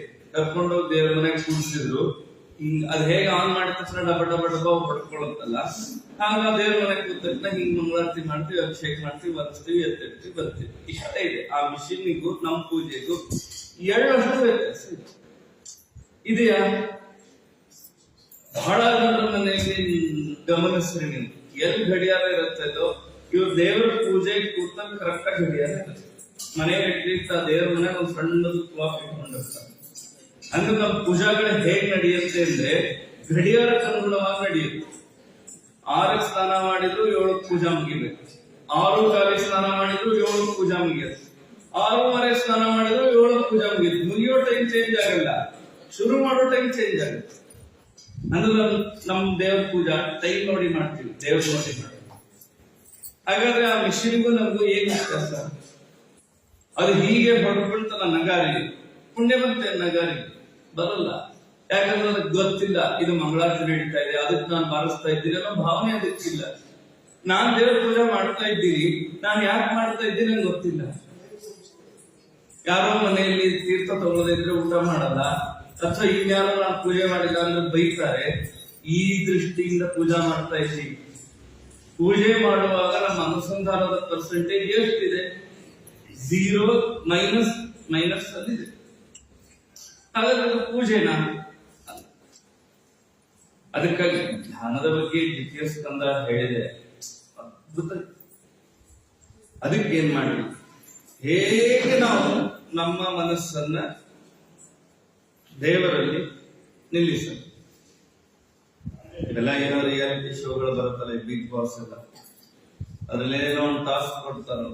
ಆ ಟಾಸ್ಕ್ ಹೇಗಿರುತ್ತೆ ಅಂದ್ರೆ, ಹೋಟೆಲಿದ್ದವ್ರ ಜೊತೆಗೆಲ್ಲ ಗಲಾಟೆ ಜಗಳ, ಎಲ್ಲಾದ್ರೂ ಕಿರಿಕಿರಿ ಮಾಡ್ಲಿಕ್ಕೆ ಸ್ವಲ್ಪ ಕಷ್ಟ ಇರುತ್ತೆ, ಆದ್ರೂ ತುಂಬಾ ಪ್ರಯತ್ನ ಮಾಡಿ ಟಾಸ್ಕ್ ಗೆಲ್ಬೇಕು. ವಾತಾವರಣ ಆ ಟಾಸ್ಕ್ ಅನುಕೂಲವಾಗಿರಲ್ಲ, ಆದ್ರೂ ಅವ್ರು ಅಂಥದ್ದೇ ಟಾಸ್ಕ್ ಕೊಡ್ತಾರೆ, ಯಾಕಂದ್ರೆ ಅವ್ರಿಗೆ ಟಿಆರ್ಪಿ ಕೊಡ್ತಾರೆ. ದೇವರು ಹಾಗೆ ಟಾಸ್ಕ್ ಕೊಟ್ಟಿದ್ದಾನೆ, ಎಲ್ಲ ಕೊಟ್ಬಿಟ್ಟ. ವಿಷಯ ಪದಾರ್ಥಗಳು, ಟಿವಿ, ಮೊಬೈಲು, ಹೆಂಡತಿ, ಮಕ್ಕಳು, ಮನೆ, ಬೇಕಾದಷ್ಟು ಹೊರಗಿನ ವಿಚಾರಗಳು, ಆಫೀಸು, ಕೆಲಸ ಕೊಟ್ಟು ದೇವರು ಟಾಸ್ಕ್ ಕೊಟ್ಟ. ಇವೆಲ್ಲ ಬಿಟ್ಟು ನಾನು ಪೂಜಾ ಮಾಡ್ಬೇಕು. ನಾವೆಲ್ಲ ಟಾಸ್ಕ್ ಹೋಗ್ಬಿಡ್ತೇವೆ. ಏನಲ್ಲಿರೋ ಒಂದಲ್ಲಿ 3 ಕ್ಯಾಮರಾ, ವಿಶ್ವಚಕ್ಷು ಪರಮಾತ್ಮ. ನಾನು ಪೂಜೆ ಮಾಡಿದ್ರೆ ಯಾರು ನೋಡ್ತಾರೆ ಅನ್ಕೋಬೇಡ್ರಿ. ದೇವರು ಸರ್ವತ್ರ ವ್ಯಾಪ್ತ, ಎಲ್ಲಾ ಕಡೆ ಪರಮಾತ್ಮ ಇದ್ದಾನೆ. ಅವನಿಗೆ ಎಲ್ಲ ಕಡೆ ಕಣ್ಣಿದೆ. ನಾನು ಮಾಡುವ ಪ್ರತಿ ಕರ್ಮ ದೇವರು ನೋಡ್ತಾನೆ, ಸರ್ವಜ್ಞ ದೇವರು. ಹೀಗಾಗಿ ಆ ಪರಮಾತ್ಮ ಕೊಟ್ಟ ಟಾಸ್ಕ್ ಅನ್ನು ಹೋಗುತ್ತೆ. ಹೀಗಾಗಿ ಬಹಳ ಬೇಗ ನಾವು ಮನುಷ್ಯ ಜನ್ಮದಿಂದ ಎಲಿಮಿನೇಟ್ ಆಗುತ್ತೆ. ಇವತ್ತೆಲ್ಲ ಆಯುಷ್ಯ ಹೇಗಿದೆ, ಪೂರ್ವಜರ ಆಯುಷ್ಯ ಹೇಗಿದೆ, ನಮ್ಮ ಹಿರಿಯರೆಲ್ಲ ಹೇಗಿತ್ತು, ಸರಳ 90 ವರ್ಷ 100 ವರ್ಷ ಆರಾಮ್ ಬದುಕ್ತಿದ್ರು. BP, sugar. ನಾವು ಸಂದರ್ಭದಾಗ ಒಬ್ರು ಆಚಾರ್ಯರು, ಕೊನೆಗೆ ಈಗ ಅವ್ರು ಎಲ್ಲೂ ಹೋದ್ರು ಅಂತ ಗೊತ್ತಿಲ್ಲ. ಬಾಂಗ್ರಿ ರವಿಕೋಣಾಥರ್ ಅಂತ ಒಬ್ಬರಿದ್ರು, ಬೆಳಗಾವಿಯವರು, ವಿದ್ವಾಂಸರು, ಸತ್ಯಧ್ಯಾನದ ಶಿಷ್ಯರವರು. ನಾವು ಸಂಚಾರದಲ್ಲಿದ್ದ ಸ್ವಾಮಿಗಳ ಜೊತೆ ಇದ್ವಿ. ನಾವು ಈ ಬಾವಿ ಗಿವಿ ಎಲ್ಲರೂ ಸಿಕ್ಕರೆ ಹಳ್ಳಿಗಳಲ್ಲಿ ಸಂಚಾರಕ್ಕೆ ಹೋದಾಗ ತುಂಬಾ ಹೊತ್ತಲ್ಲಿ ಮೇಲಿಂದ ಡೈ ಹೊಡೋದು, ಈಜು, ಇವೆಲ್ಲ ಮಾಡ್ತಾ ಇದ್ವಿ. 96 ವರ್ಷ ಅವರಿಗೆ ಅವಾಗ ನಮ್ ಜೊತೆಗೆ ಈಸ್ತಾ ಇದ್ವಿ. 96 ವರ್ಷ ಅವ್ರಿಗೆ ಕಿವಿ ಕೇಳಿಸ್ತಿರ್ಲಿಲ್ಲಪ್ಪ. ಉಳಿದೆಲ್ಲ ಭಾರಿ ಗಟ್ಟಿ. ಅವ್ರ ಬ್ಯಾಗ್ ಇವೆಲ್ಲ ಅವರೇ ಹಿಡ್ಕೊಂಡು ಬೆಂಗಳೂರಲ್ಲಿ ಅವರು ರೈಲ್ವೆ ಸ್ಟೇಷನ್ ಇಳಿದ್ರೆ ನಮ್ಮ ಉತ್ತರಾದಿ ಮಠಕ್ಕೆ ನಡ್ಕೊಂಡೇ ಹೋಗೋರು. ಒಂದ್ ದಿವಸ ಟ್ರೈನ್. 96 ವರ್ಷ. ಅವ್ರು ಹೇಳೋರು, ನನಗೆ ಬರೀ 96 ವರ್ಷ ಅನ್ಕೋಬೇಡ್ರಿ, ಈ 96 ವರ್ಷದಲ್ಲಿ ಎಷ್ಟು ಅಧಿಕ ಮಾಸ ಬಂದಿದೆ ಲೆಕ್ಕ ಹಾಕೊಂಡ್ರೆ ನನಗೆ 3 ವರ್ಷ ದಾಟೋಗಿದೆ ಅಂತ ಹೇಳೋರು. ಅಧಿಕ ಮಾಸ ಎಲ್ಲ ಹೆಚ್ಚಿಗೆ ಅಲ್ಲ. ನಮಗೆ 28-30 ವರ್ಷ ಒಂದ್ ದಿವಸ ರೈಲ್ವೆ ಸ್ಟೇಷನ್ ಇಂದ ಮಠಕ್ಕೆ ನಡ್ಕೊಂಡು. ಹಿಂದಿನವ್ರು ಗಟ್ಟಿತನ ಹೆಂಗಿತ್ತು, ಯಾಕೆ ಇವೆಲ್ಲ ಇತ್ತು ಅಂದ್ರೆ ದೀಕ್ಷಾ. ಬೇಕಾದಷ್ಟು ಕವಿ ಉಪವಾಸ ಇರ್ತಿದ್ರು, ದೇವ್ರ ಪೂಜಾ ಬಿಡ್ತಿರ್ಲಿಲ್ಲ. ನಮ್ಗೇನೋ ಬರೋ ಊರಿಂದ 1-2 ತಾಸು ಲೇಟ್ ಆದ್ರೆ ಅವ್ರ ಪೂಜಾ ಕ್ಯಾನ್ಸಲ್. ಎದ್ದ ತಕ್ಷಣ ಒಂದು ಸೀನ್ ಬಂದ್ರೆ ಅವ್ರ ಪೂಜಾ ಕ್ಯಾನ್ಸಲ್. 2 ಸೀನ್ ಬಂದ್ರೆ ಸಂಧ್ಯಾವಂದನೆ ಕ್ಯಾನ್ಸಲ್. 4 ಸೀನ್ ಬಂದ್ರೆ ಸ್ನಾನವೇ ಕ್ಯಾನ್ಸಲ್. ನಮಗೆ ಲಾಸ್ಟ್ ಆಪ್ಷನ್ ದೇವರ ಕರ್ಮ, ಉಳಿದೆಲ್ಲ ನಮ್ದೆಲ್ಲ ಟಿವಿ. ಹೀಗಾಗಿ ಇದೆಲ್ಲ ನಿಷ್ಠ, ದೀಕ್ಷಾ ಇದಿರಬೇಕು. ಹಿರಿಯರೆಲ್ಲ ಇತ್ತು ನೋಡ್ರಿ, ಅವರಿಗೆಲ್ಲ ಆರಾಮ 100 ವರ್ಷ ಬರುತ್ತೆ. ನಾನು ಯಾವಾಗ್ಲೂ ಹೇಳ್ತಾ ಇರ್ತೀನಿ, 60ಕ್ಕೆ 70ಕ್ಕೆ 80ಕ್ಕೆ ಶಾಂತಿ ಇದೆ, ಚೇಂಜ್ ಮಾಡಬೇಕಾಗಿದೆ. 30ಕ್ಕೆ 40ಕ್ಕೆ ಶಾಂತಿ ಮಾಡ್ಬೇಕಂದ್ರೆ 60ಕ್ಕೆ ಇರೋದೇ ಆ ಪರಿಸ್ಥಿತಿ ಬಂದ್ಬಿಟ್ಟಿದೆ. ಅನೇಕ ಕಾರಣ, ಇವತ್ತಿನ ಆಹಾರ ಪದ್ಧತಿ, ಇವತ್ತಿನ ಜೀವನ ಶೈಲಿ, ಎಲ್ಲಾ ಕಾರಣ ನಮ್ಮ ತಪ್ಪಿದೆ. ನಮಗೆ ಸಾಧನೆ, ಪುಣ್ಯ, ದೀಕ್ಷಾ, ಉಪವಾಸ, ವ್ರತ, ನಿಯಮ ಇದ್ಯಾವುದು ನಾವು ಮಾಡ್ತೇವೆ. ಪೂರ್ವಜರು ಇವುಗಳನ್ನೆಲ್ಲ ಇದನ್ನ ಮಾಡಿಯೇ ಆಗ್ಬೇಕು, ಮಾಡ್ತಿದ್ರಷ್ಟೇ. ಅದು ಭಾರ ಮಾಡ್ಕೊಂಡು ಮಾಡ್ತಿರ್ಲಿಲ್ಲ. ಈಗ ಹೋದ್ ಸರಿ ಅಧಿಕ ಮಾಸ ಬಂದಿತ್ತಲ್ಲ, ಮೊದಲನೇ ವೃತ್ತದಲ್ಲಿ ಬಂತು. ಬಹಳ ಜನ ವೃತ್ತನೇ ಮಾಡಿಲ್ಲ, ಯಾಕಂದ್ರೆ 2 ತಿಂಗಳು ವೃತ್ತ ಮಾಡ್ಬೇಕಾಯ್ತು.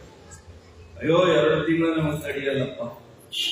ಎಷ್ಟು ವೀಕ್ ಆಗಿವೆ ಅಂದ್ರೆ ನಾವು ನಮ್ಮನ್ನ ಆತ್ಮಾವಲೋಕನ ಮಾಡ್ಕೊಂಡ್ಬಿಟ್ರೆ ನಮ್ಮಷ್ಟು ದುರ್ಬಲತಮ ಯಾರಿಲ್ಲ. ಯಾರು ಇಲ್ಲ. ಹೀಗಾಗಿ ದೇವರು ನಮ್ಮನ್ನು ಅಷ್ಟೇ ದುರ್ಬಲ ಮಾಡೇ ಕೂಡಿಸ್ತಾರೆ. ಬೇಕಾದಾಗ ನಾನು ಹಿಂಗೆ ಮಾಡ್ತೀನಿ ಅನ್ನೋ ದೀಕ್ಷಾ ಇಟ್ಕೊಂಡ್ರೆ ದೇವ್ರು ಮಾಡಿಸ್ತೀನಿ. ನಮ್ಗೆ ಆ ದೀಕ್ಷಾ ಬರಬೇಕು. ಸ್ವಲ್ಪ ಕಷ್ಟ ಆಗ್ಬೋದು ಯಾವತ್ತು, ಆದ್ರೆ ದೀಕ್ಷಾ ಬಂತು, ದೇವರ ಮೇಲೆ ಭಾರ ಹಾಕಿ ಇದನ್ನ ನಾನು ಮಾಡಿಯೇ ಮಾಡ್ತೀನಿ ಜೀವನದಲ್ಲಿ. ಕೆಲವರಿಗಿದೆ ಈ ಥರದ ದೀಕ್ಷಾ. ನಿನ್ನೆ ಹೇಳಿದಲ್ಲ ಕಾಫಿ ಬಗ್ಗೆ. ನೋಡ್ರಿ, ನೀವು ಏನ್ ಬೇಕಾದ್ರೆ ಬೆಳಿಗ್ಗೆ ಕಾಫಿ ಕುಡಿಬೇಕು ಅಂದ್ರೆ ಎಲ್ಲೇ ಹೆಂಗೋ ಹುಡುಕಿ ಒಂದು ಲೋಟ ಕಾಫಿ ಕುಡಿಬೇಕು. ಕೆಲವರಿಗೆ ಆ ದೀಕ್ಷೆ ಇದೆ, ಬಿಟ್ಟ ಒಟ್ಟು ಒಂದು ಲೋಟ ಕಾಫಿ ಕುಡಿಯೋದು. ಬೇಕಾದ ಸಾಹಸ ಮಾಡ್ತಾರೆ. ಹಾಲಿನ ವ್ರತ ಮಾಡುವಾಗ ನೋಡ್ಬೇಕು ನೀವು ಕಾಫಿ ಕುಡಿಯೋದು. ಇನ್ನು ಏನ್ ಸರ್ಕಸ್ ಮಾಡ್ತಾರೆ, ಏನೇನೋ ಅವರವರೇ ಧರ್ಮಶಾಸ್ತ್ರ ಹೊಸ ಸೃಷ್ಟಿ ಮಾಡ್ತಾರೆ. ಕಾಫಿ ಮಾಡಿ ಅದನ್ನ ಮೊಸರು ಬಟ್ಟೆದಿಂದ ಸಿಡಿಸ್ಬಿಟ್ರೆ ಅದು ಮೊಸರಾಗೋದು, ಕಾಫಿ ಕುಡಿತಾರೆ. ಕೆಲವರಿಗೆ ತೆಂಗಿನ ಹಾಲು ಹೀಗೆ ಅದನ್ನ ಹಾಕೊಂಡು ಕಾಫಿ ಕುಡಿತಾರೆ. ಬರೀ ಡಿಕಾಕ್ಷನ್ ಕುಡಿತಾರೆ. ದೀಕ್ಷಾ ನೋಡ್ರಿ, ದೀಕ್ಷಾ ಇದೆ. ಇದು ಇಲ್ಲಿ ಬರ್ಬೇಕು. ಇದು ಬಂತು ಅಂದ್ರೆ, ಹಠ ಬಂದ್ರೆ ದೇವರನ್ನು ಒಲಿಸಿಕೊಳ್ಳೋದು ಬಹಳ ಸುಲಭ. ಆದ್ದರಿಂದಾಗಿ ಭಾಗವತ ಹೇಳುತ್ತೇನೆ, ದೇವರನ್ನ ಇಲ್ಲಿದ್ದ ವೈರಾಜ ಎನ್ನುವಂತಹ ಒಬ್ಬ ಪರಮಾತ್ಮ. ವೈರಾಜ ಪುರುಷೋಯೋಸು ಭಗವಾನ್ ಧಾರಣಾಶ್ರಯ. ಅನೇಕ ಕಡೆಗೆ ಧ್ಯಾನ ಕೇಂದ್ರಗಳಿವೆ. ಏನ್ ಧ್ಯಾನ ಅಂದ್ರೆ ಭಾಗವತ ಹೇಳುತ್ತೆ, ನಮ್ಗೆ ಯಾರಿಗೂ ಧ್ಯಾನ ಮಾಡ್ಲಿಕ್ಕೆ ಅರ್ಹತೆ. ನಿಮ್ಗೆ ನೀವು ಯಾರಾದ್ರೂ ಧ್ಯಾನ ಮಾಡ್ತೀರಾ? ಏನ್ ಧ್ಯಾನ ಅಂದ್ರೆ ಆಚಾರ ಅಂತ ಯಾರು ಇವತ್ತು ಧ್ಯಾನ ಮಾಡ್ತಾ ಇಲ್ಲ. ಖಂಡ ಸ್ಮೃತಿ ಧಾರಣಾ ಸ್ಯಾತ್ ಅಖಂಡ ಧ್ಯಾನ ಮುಚ್ಚತೆ ಅಂತ ಆಚಾರ್ಯರ ಮಾತು. ದೇವರನ್ನ ಬಿಟ್ಟು ಬಿಟ್ಟು ಸ್ಮರಣೆ ಮಾಡಿದ್ರೆ ಅದು ಧಾರಣ. ಬಿಟ್ಟು ಬಿಟ್ಟು ಸ್ಮರಣೆ ಮಾಡ್ತೀವಿ. ಉದಾಹರಣೆ, ಸಂಧ್ಯಾವಂದನೆ ಕೂತಾಗ ದೇವರ ಸ್ಮರಣೆ, ಕೇಶವಾಯ ಸ್ವಾಹ, ನಾರಾಯಣಾಯ ಸ್ವಾಹ.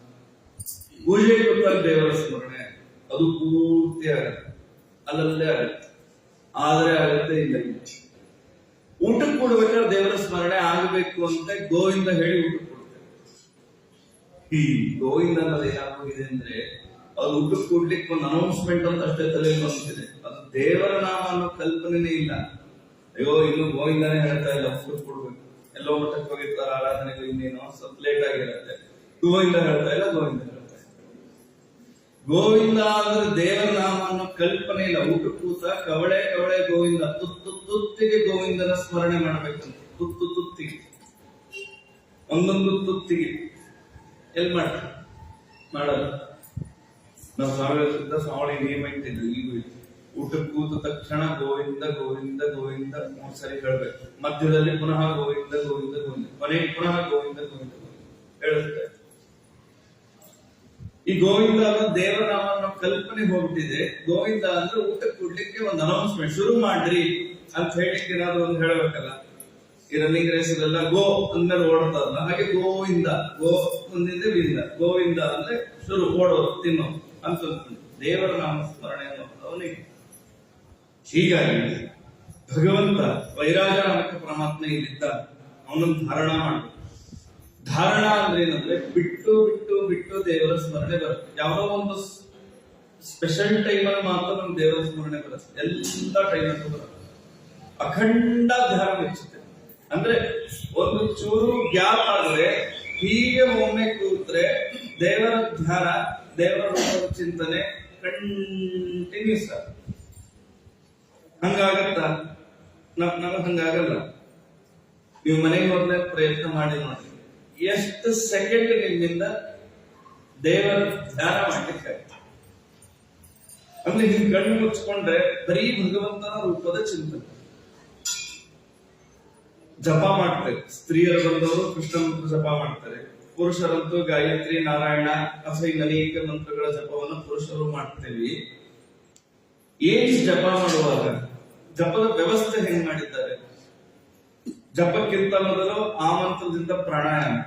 ಯಾವ ಮಂತ್ರದ ಜಪ ಮಾಡ್ತೀವಿ ಆ ಮಂತ್ರದಿಂದ ಪ್ರಾಣಾಯಾಮ. ಅದರಿಂದಲೇ ಅಂಗನ್ಯಾಸ, ಕರನ್ಯಾಸ. ಅಂದ್ರೇನು? ಇಡೀ ದೇಹದ ತುಂಬಾ ಪರಮಾತ್ಮನನ್ನ ತುಂಬಿಕೊಳ್ಳುವಿಕೆ.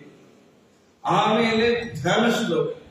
ಉದಾಹರಣೆಗೆ ಗಾಯತ್ರಿ ಮಾಡುವಾಗ ಧೇ ಸದಾ ಸವಿತೃಮಂಡಲ ಮಧ್ಯವರ್ತಿ ನಾರಾಯಣ ಸರ್ಸಿಜಾಸನ ಸನ್ನಿವಿಷ್ಟ ಕೇಯೂರವಾನ್ ಮಕರಕುಂಡಲವಾನ್ ಕಿರೀಟಿ ಹರಿಹಿರಣ್ಮಯ ವಪುಃ. ಈ ಶ್ಲೋಕ ಏನ್ ಹೇಳುತ್ತೆ, ಒಟ್ಟಾರೆ ಧ್ಯಾನ ಶ್ಲೋಕ ಏನ್ ಹೇಳುತ್ತೆ ಗೊತ್ತಾ? ನೀವು ಯಾವ ಮಂತ್ರದ ಜಪ ಮಾಡ್ತಿರಲ್ಲ ಆ ಪರಮಾತ್ಮ ಹೆಂಗಿದ್ದಾನೆ ಅಂತ ಒಂದು ಕಲ್ಪನೆಯನ್ನು ತಂದು ಕೊಡುತ್ತೆ ಈ ಶ್ಲೋಕ. ಅದನ್ನ ಒಂದು ತಂದು ಕೊಡುತ್ತೆ ನೋಡ್ರಿ. ಗಾಯತ್ರಿ ಮಂತ್ರವನ್ನ ಜಪ ಮಾಡುವಾಗ ಪರಮಾತ್ಮನ ಧ್ಯಾನ ಮಾಡಬೇಕು. ಆ ಪರಮಾತ್ಮ ಹೇಗಿದ್ದಾನೆ? ಸವಿತೃ ಮಂಡಲ ಮಧ್ಯವರ್ತಿ, ಸೂರ್ಯಮಂಡಲದ ಮಧ್ಯದಲ್ಲಿ ಇದ್ದಾನೆ. ನಾರಾಯಣ ಸರಸಿಜಾಸನ ಸನ್ನಿವಿಷ್ಟ, ಕಮಲದ ಆಸನದಲ್ಲಿ ಪದ್ಮಾಸನ ಹಾಕೊಂಡು ಕೂತಿದ್ದಾನೆ ದೇವರು. ಪದ್ಮಾಸನದಲ್ಲಿ ಪದ್ಮಾಸನ ದೇವರು. ಕೇಯೂರ ಹಾಕೊಂಡಿದ್ದ. ಇಲ್ಲಿ ಹಾಕಿಕೊಳ್ಳುವ ಆಭರಣಕ್ಕೆ ಕೇಯೂರ ಅಂತ ಬಹಳ ಜನ ಹಾಕೊಳ್ಳೋದ ತೋಳು ಬಂದಿ.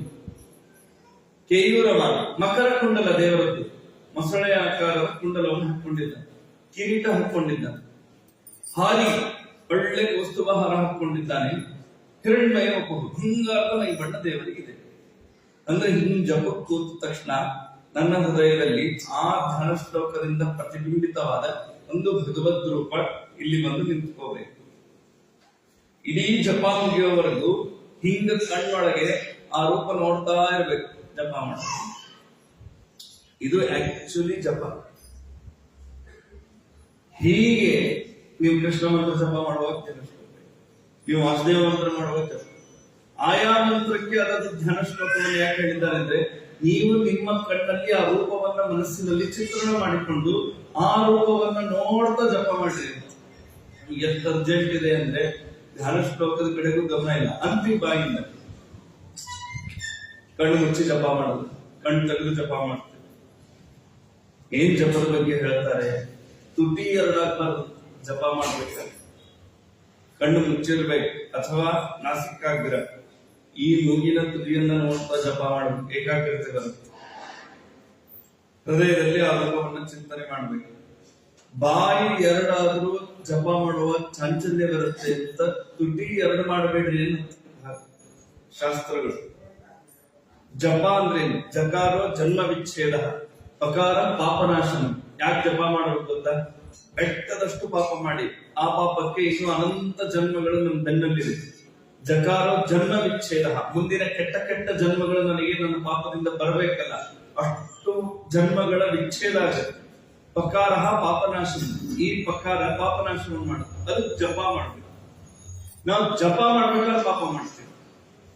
ಜಪ ಇರೋದೇ ಪಾಪನಾಶಕ್ಕೆ. ಜಪ ಕ್ರಿಕೆಟ್ ಮ್ಯಾಚ್ ಇದ್ರೆ ಟಿವಿ ಮುಂದೆ ಸಂಧ್ಯಾ ವಂದನೆ,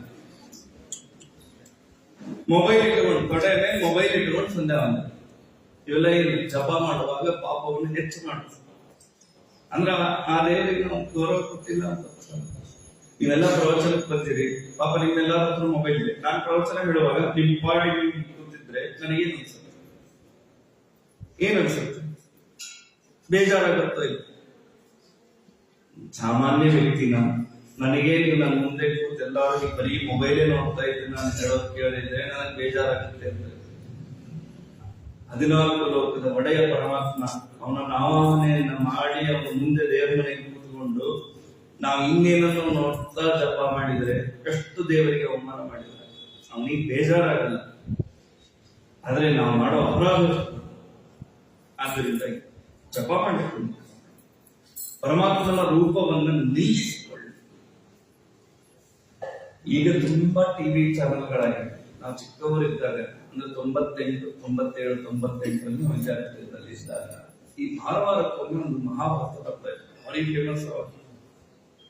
ಹೊರಗಡೆ ಒಂದು ಗಾಡಿ ಓಡಾಡ್ತಿರ್ಲಿಲ್ಲ, ಅಷ್ಟು ಜನ ಮಹಾಭಾರತ ನೋಡೋದು. ಆ ಡಿಡಿ ಒಂದ್ ಬರೋದು, ಡಿಡಿ ಇತ್ತು.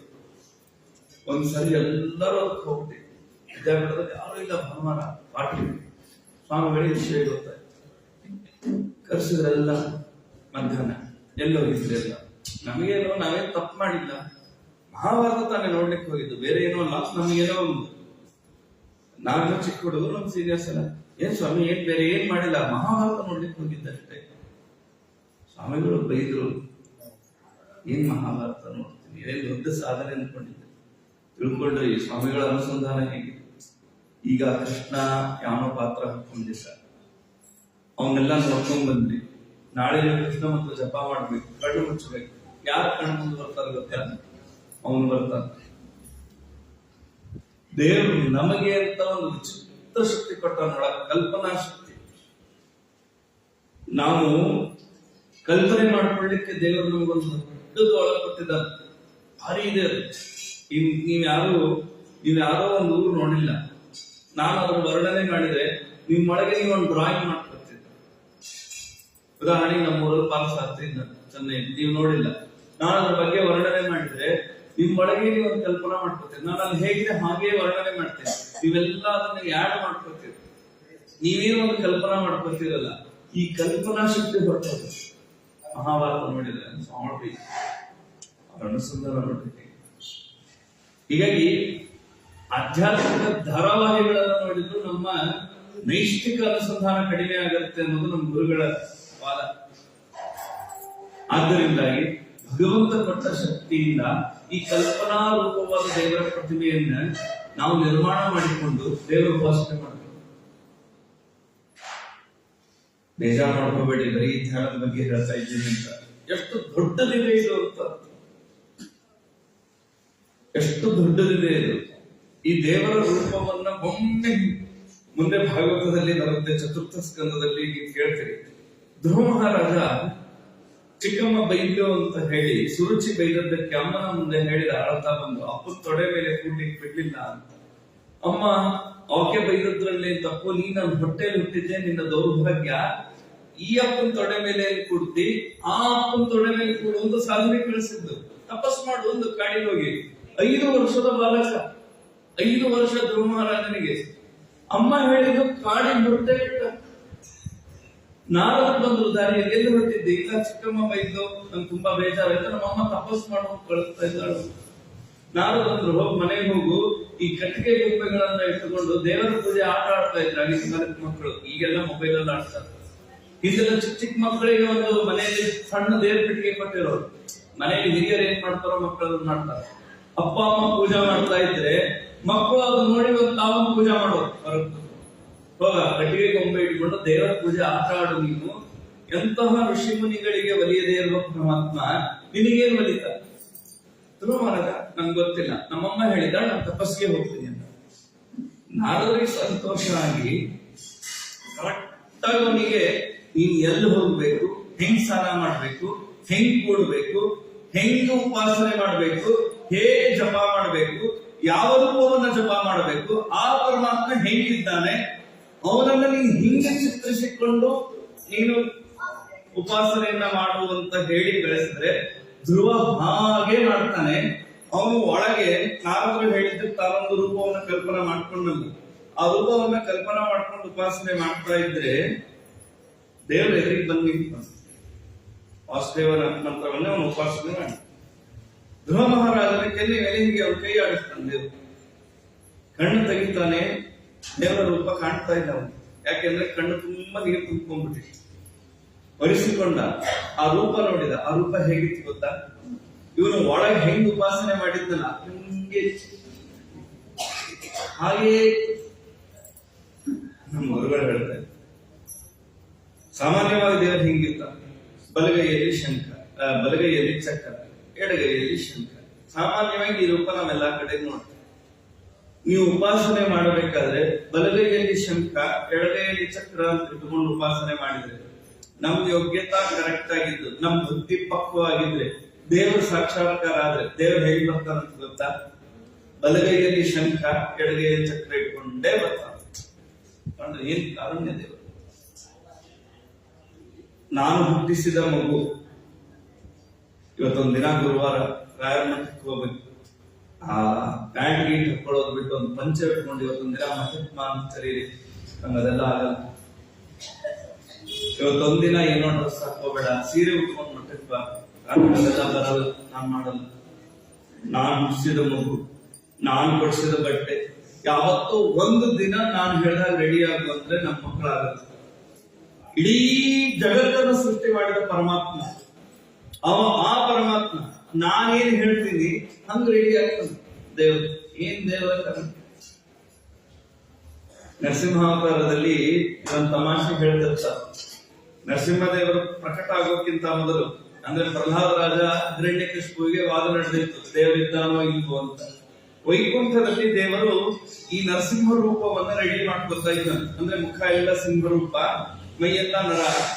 ಆ ಸಿಂಹಕ್ಕೆ ಏನು ಕೂದಲಿರುತ್ತಲ್ಲ ಕೇಸರಿ, ದೇವರು ಅಲ್ಲಿ ಕರಡಿ ಮುಂದೆ ನಿಂತು ಬಾಚಣಿಯಿಂದ ಬಾಚ್ಕೊತಾ ಇದ್ದಂತೆ ವೈಕುಂಠದಲ್ಲಿ. ಪ್ರಹ್ಲಾದ ರಾಜ ಕರೆಯೋಕ್ಕಿಂತ ಮೊದಲು ಲಕ್ಷ್ಮೀ ದೇವಿ ಬಂದ್ಲಂತ. ಲಕ್ಷ್ಮೀ ದೇವಿ ಕೇಳಿದ್ದಂತೆ, ಏನಿದ್ ನಿಮ್ ರೂಪ, ಏನ್ ಹೀಗೆ ರೆಡಿ ಆಗಿದೆ? ಹೆಣ್ಮಕ್ಳಿಗೆ ಒಂದಿರುತ್ತೆ, 1000 ಗಂಟೆಗಟ್ಟಲೆ ಕರಡಿ ಮುಂದೆ ನಿಂತಿರ್ತಾರೆ. ಗಂಡಸರು ಪಾಪ ಒಂದ್ 2 ನಿಮಿಷ ಬೋಳತಲೆ ಬಾಚ್ಕೊಂಡ್ಬಿಟ್ರೆ ಡೌಟ್ ಶುರು ಆಗುತ್ತೆ. ಏನ್ ನಿಮ್ ಸಮಾಚಾರ ಅಂದ್ರು. ಏನಿಲ್ಲ, ನನ್ನ ಭಕ್ತ ಪ್ರಹ್ಲಾದ ಕರೀತಾನೆ, ಹೋಗ್ಬೇಕು, ಅದಕ್ಕೆ ರೆಡಿ ಆಗ್ತಾ ಇತ್ತು. ಲಕ್ಷ್ಮೀ ದೇವಿ ಪ್ರಶ್ನೆ ಅಲ್ಲಿಗೆ ಮುಗಿಯುತ್ತಾ? ಮುಗಿಲಿಲ್ಲ. ಏನ್ ಕೆಲಸ ಅಂತ ಹೇಳಿ, ಏನಿಲ್ಲ, ಹೋಗೋದು ಅವ್ರ ಅಪ್ಪನ ಕೊಂದು ಬರೋದಷ್ಟೇ. ನರಸಿಂಹಾವತಾರದಲ್ಲಿ ಏನಿದೆ ಬೇರೆ? ಕಂಬ ಹೊಡೆದ, ಬಂದ, ಹಿರಣ್ಯ ಕಟ್ಕೊಂಡು ಬಂದ. ಮತ್ತ್ಯಾಕೆ ಇದೇನ್ ನಿಮ್ ಮುಗುರು, ಇದೇನ್ ನಿಮ್ ಕೂದಲು, ಸುಮ್ಮನೆ ಒಂದು ಚಕ್ರ ತಗೊಂಡು ಹೋಗುತ್ತಾನೆ ಅಂತ ಲಕ್ಷ್ಮೀ ದೇವಿ. ನರಸಿಂಹದೇವರು ಹೇಳಿದಂತ, ಇಲ್ಲ, ನನ್ನ ಭಕ್ತ ಪ್ರಹ್ಲಾದ ಇದ್ದಾನಲ್ಲ, ನನ್ನನ್ನು ಹಿಂಗ ಉಪಾಸನೆ ಮಾಡಿದ. ನನ್ನ ಭಕ್ತ ಹೆಂಗ ನನ್ನನ್ನು ಉಪಾಸನೆ ಮಾಡ್ತಾನೋ ಹಂಗ ನಾನು ರೆಡಿಯಾಗಿ ಹೋಗ್ತೀನಿ ಎಂದು ದೇವರು ನರಸಿಂಹನಾಗಿ ಬಂದಿದ್ದಾನೆ. ಅದಕ್ಕೆ ಸತ್ಯಧರ್ಮ ತೀರ್ಥರಲ್ಲಿ ವ್ಯಾಖ್ಯಾನದಲ್ಲಿ ಬಹಳ ಚೆನ್ನಾಗಿ ಸತ್ಯಧರ್ಮ ತೀರ್ಥರಂತ, ಅಲ್ಲಿ ಸತ್ಯಂ ವಿಧಾತುಂ ನಿಜ ಭೃತ್ಯ ಭಾಷಿತುಂ, ಅಲ್ಲಿಗೆ ನಿಜ ಭೃತ್ಯ ಭಾಷಿತುಂ ಸತ್ಯಂ ವಿಧಾತುಂ. ತನ್ನ ಭೃತ್ಯರ ಮಾತನ್ನ ಸತ್ಯ ಮಾಡ್ಲಿಕ್ಕೆ ದೇವರು ಕಂಬದಿಂದ ಪ್ರಕಟನಾದ. ತನ್ನ ಭೃತ್ಯ ಯಾರು? ಪ್ರಹ್ಲಾದ ಹೇಳಿದ್ದ, ಎಲ್ಲಾ ಕಡೆಗಿರುವ ದೇವರಿಗೆ ಕಂಬದಲ್ಲಿದ್ದಾನೆ ಅಂತ ಹೇಳಿದ. ಹೀಗಾಗಿ ಆ ಕಂಬವನ್ನು ಹೊಡೆದು ದೇವರು ಬಂದ. ಅದು ವಾಸ್ತವಿಕ ಸಂಗತಿ. ಸತ್ಯಧರ್ಮ ತೀರ್ಥರಂತ ನಿಜ ಭೃತ್ಯ ಭಾಷಿತುಂ ಸತ್ಯಂ ವಿಧಾತುಂ. ನಿಜ ಭೃತ್ಯ ಯಾರು? ಬರೀ ಪ್ರಹ್ಲಾದ ರಾಜ ಏನು? ಬ್ರಹ್ಮದೇವರು ಹೇಳಿದ್ರು ಹಿರಣ್ಯಕಶಿಪುವಿಗೆ, ನೀನು ಮನುಷ್ಯನಿಂದಲ್ಲ, ಮೃಗಗಳಿಂದಲ್ಲ, ಜೀವಿರೋ ವಸ್ತುವಿನಿಂದಲ್ಲ, ಜೀವಿ ಇಲ್ಲದೆ ಇರೋ ವಸ್ತುವಿನಿಂದಲ್ಲ, ಆ ಎಲ್ಲಾ ಮಾತನ್ನು ಸಿದ್ಧ ಮಾಡ್ಲಿಕ್ಕೆ ದೇವರು ಬಂದ. ನಿಜ ಭೃತ್ಯ ಭಾಷಿತ ಅನ್ನೋದಕ್ಕೆ ಒಂದು 11 ಅರ್ಥವನ್ನು ಸಿದ್ಧರಲ್ಲಿ ಬರೀತಾರೆ. ನೋಡ್ರಿ ದೇವರ ಕಾರಣ ಹೇಗಿದೆ. ಎಷ್ಟು ನಿನ್ನೆ ಹೇಳಿದ, ನಾವು ಕರೆಯೋದೇ ಲೇಟ್ ಆಗುತ್ತೆ ಹೊರತು ದೇವರು ಬರುತ್ತೆ. ನಾವು ದೇವರನ್ನ ಹೆಂಗೆ ಕರಿತೀವಿ, ದೇವರು ಹಂಗೆ ಬರ್ತಾನ. ಇವೇ ಶಂಖಚಕ್ರ ಏನು ಇಲ್ಲದ ಕೇವಲ ಬಾಲಲೀಲೆಯ ಭಗವಂತನ ಉಪಾಸನೆ ಮಾಡಿದ್ರೆ ಬಾಲಕನಾಗಿ ದೇವರು ಬರ್ತಾನೆ. ಶಂಖ ಚಕ್ರ ಎಲ್ಲ ಇಟ್ಟುಕೊಂಡ ಭಗವಂತನ ಉಪಾಸನೆ ಮಾಡಿದ್ರೆ ಹಾಗೆ ಬರ್ತಾನೆ. ವಸುದೇವ ದೇವಕಿಯರಿಗೆ ಕೃಷ್ಣ ಪ್ರತ್ಯಕ್ಷವಾದ ಹೇಗಿದ್ದ, ಶಂಖ ಚಕ್ರ ಗದ ಪದ್ಮ ಎಲ್ಲ ಇಟ್ಕೊಂಡಿದ್ದ, ಯಾಕಂದ್ರೆ ಅವರು ದೇವರನ್ನ ಉಪಾಸನೆ ಮಾಡಿದ್ರಂತ. ಹಾಗೆ ದೇವರು ಬಂದ. ಮುಖವಾಗಿ ಬರಬೇಕಾಗಿತ್ತು, ಹಂಗ ಬಂದ. ಮುಂದೆ ವಸುದೇವ ಅಂದ, ಕಂಸನಿಂದ ಭಯ ಇದೆ, ನಿನ್ ಪುಟ್ಟ ಮಗು ಅಂದ. ಮರುಕ್ಷಣ ಪುಟ್ಟ ಮಗು ಆಗ್ಬಿಟ್ಟ ದೇವರು. ತನ್ನ ಭಕ್ತರು ಏನ್ ಹೇಳ್ತಾರ ಅದನ್ನು ಕೇಳ್ತಾರಂತ ದೇವರು. ದೇವರ ಹೇಳೋದೇ ಇಲ್ಲ, ಅಹಂ ಭಕ್ತ ಪರಾಧೀನಃ, ನಾನು ನನ್ನ ಭಕ್ತರ ಅಧೀನ. ಮತ್ತೆ ಯಾರದ್ದು ತಪ್ಪಿದೆ? ಈಗ ನಮ್ಮ ತಪ್ಪಿದೆ. ದೇವರನ್ನ ಭಕ್ತಿಯಿಂದ ಕರೆದ್ರೆ ಈ ಕ್ಷಣ ಇಲ್ಲಿ ಬಂದು ನಿಂತು ಬಿಡ್ತಾನೆ ದೇವರು. ನಮಗೆ ಭಕ್ತಿ ಬತ್ತಿ ಹೋಗಿದೆ, ಪೂರ್ತಿ ಬತ್ತಿ ಹೋಗಿದೆ, ದೇವರು ಬರ್ತಾ ಇದ್ದಾರೆ. ಆದ್ದರಿಂದ ಈ ಭಕ್ತಿಯನ್ನ ಬೆಳೆಸಿಕೊಳ್ಳಿ ಅಂತ ಈ ಮಾತನ್ನು ಹೇಳ್ತಾರೆ. ಪದಾಲಮೇತಸ್ಯ ಹಿ ಪಾದಮೂಲಂ ಪಠಂತಿ ಪಾಷ್ಣಿ ಪ್ರಪದೇವ ಸಾತಲಂ ಮಹಾತಳಂ ವಿಶ್ವಸುಜಸ್ವ ಗುಲ್ಫೌ ತಳಾತಳಂ ವೈ ಪುರುಷಸ್ಯ ಜಂಗೆ. ದೇವರ 14 ಲೋಕಗಳ ಈ ಇಡೀ ಜಗತ್ತಿದೆ, ಇದೇ ಒಂದು ಪರಮಾತ್ಮನ ರೂಪ ಅಂತ ಮೊದಲು ಸ್ಥೂಲ ರೂಪದ ಚಿಂತನೆಯನ್ನ ಮಾಡಿ. ಪಾದಾಲ ಇದು ಭಗವಂತನ ಪಾದ ತಲ, ಇದು ಪಾದ, ಇದರ ತಲ. ಗುರುಗಳೆಲ್ಲ ಬಂದಾಗ ನಾವು ಪಾದ ಪೂಜೆ ಮಾಡ್ತೀವಲ್ಲ, ಏನ್ ಮಾಡ್ತೀವಿ? ಪಾದ ಪೂಜಾ ಪಾದದಲ್ಲೇ ನೀರ್ ಹಾಕ್ತೀವಿ, ಹಿಂಗ್ ಒಲಿಸ್ಬಿಡ್ತೀವಿ. ನಿಜವಾಗಿ ಅವರಿಂದ ಉದ್ಧಾರ ಇದೆ ಗೊತ್ತಾ ನಮಗೆ? ಇದರಿಂದ ಉದ್ಧಾರ ಇದೆ. ಅವರ ಪಾದ ಎತ್ತಿ ಅಲ್ಲಿರೋ ಧೂಳನ್ನ ತಿಕ್ಕಿ ತಲೆಗೆ ಹಚ್ಕೋಬೇಕು. ಮತ್ತು ಬಂದಾಗ ಕಾಲಿಂದ ಎಳಿಬೇಡ್ರಿ. ಅಷ್ಟು ಪಾದ ತಲಕ್ಕೆ ಮಹತ್ವ ಇದೆ. ದೇವರ ಪಾತಾಳ ಲೋಕ ಇದು ಪರಮಾತ್ಮನ ಪಾದ ಮೂಲ. ಪಠಂತಿ ಪಾತ್ಮಿ ಪ್ರಪದೇರ ಸಾತಲಂ, ಅದರ ಪಾತಾಳ, ಅದರ ಮೇಲೆ ರಸಾತಲ ಕಾಲಿನ ಹಿಮ್ಮಡಿ, ಮಹಾತಲ ಕಾಲಿನ ಗಂಟು, ಮೀನಗಂಡ ಅದು ತಲಾತಲ ಲೋಕ, ಮೊಣಕಾಲು ಇದು ಸುತಲ, ತೊಡೆಗಳು ಇದು ವಿತಲ, ಸೊಂಟ ಇದು ಭೂಲೋಕ. ನಾವೆಲ್ಲಿದ್ದೀವಿ ಗೊತ್ತಾ? ದೇವರ ಸೊಂಟದಲ್ಲಿದ್ದೀವಿ. ದೇವರಿಗೆ ನಮ್ಮ ಮೇಲೆ ಪ್ರೀತಿ ಜಾಸ್ತಿ ಅಂತ ಭೂಲೋಕದಲ್ಲಿದ್ದವ್ರ ಮೇಲೆ. ಯಾಕೆ ಗೊತ್ತಾ? ತಾಯಿ ಮಗುವನ್ನು ಎಲ್ಲಿ ಗೊತ್ತಾ? ಸೊಂಟದಲ್ಲಿ ಎದ್ದು ಗೊತ್ತಾ? ಅಲ್ಲ, ಎದ್ದು ಗೊತ್ತಾ ಇದ್ದು ಈಗ ಯಾರೋ ಚೇರಲ್ಲಿ ಹಾಕಿ ಕುಡಿಸಿ ತೊಳ್ಕೊಂಡು ಹೋಗ್ತಾರೆ. ಮಗು ಇದ್ದಾಗ ಇವರು ಚೇರಲ್ಲಿ ಕುಡಿಸಿ ತೊಳ್ಕೊಂಡು ಹೋಗ್ತಾರೆ. ದೊಡ್ಡವರಾದಾಗ ಅವ್ರು ಇವ್ರು ಈ ಚೇರಲ್ಲಿ ಕುಡಿಸ್ತಾರೆ. ಸ್ಪರ್ಶದಲ್ಲಿ ಪ್ರೀತಿ ಹುಟ್ಟುತ್ತೆ. ಪ್ರಾಸಂಗಿಕವಾಗಿ ಹೇಳ್ತೀನಿ, ತಾಯಿ ಮಗುವನ್ನ, ತಂದೆ ಮಕ್ಕಳನ್ನ ಎತ್ಕೋಬೇಕು, ಎದೆಗೆ ಅಪ್ಕೋಬೇಕು, ಮುಟ್ಟಬೇಕು, ತಬ್ಬಿಕೊಳ್ಬೇಕು. ಇದರಿಂದ ಮಗುವಿಗೆ ಒಂದು ಧೈರ್ಯ ಬರುತ್ತೆ, ಒಂದು ಶಕ್ತಿ ಬರುತ್ತೆ. ನಾನು ಕಣ್ಣಾರೆ ನೋಡಿದ ಒಂದು ದೃಶ್ಯ ಹೇಳ್ತೇನೆ.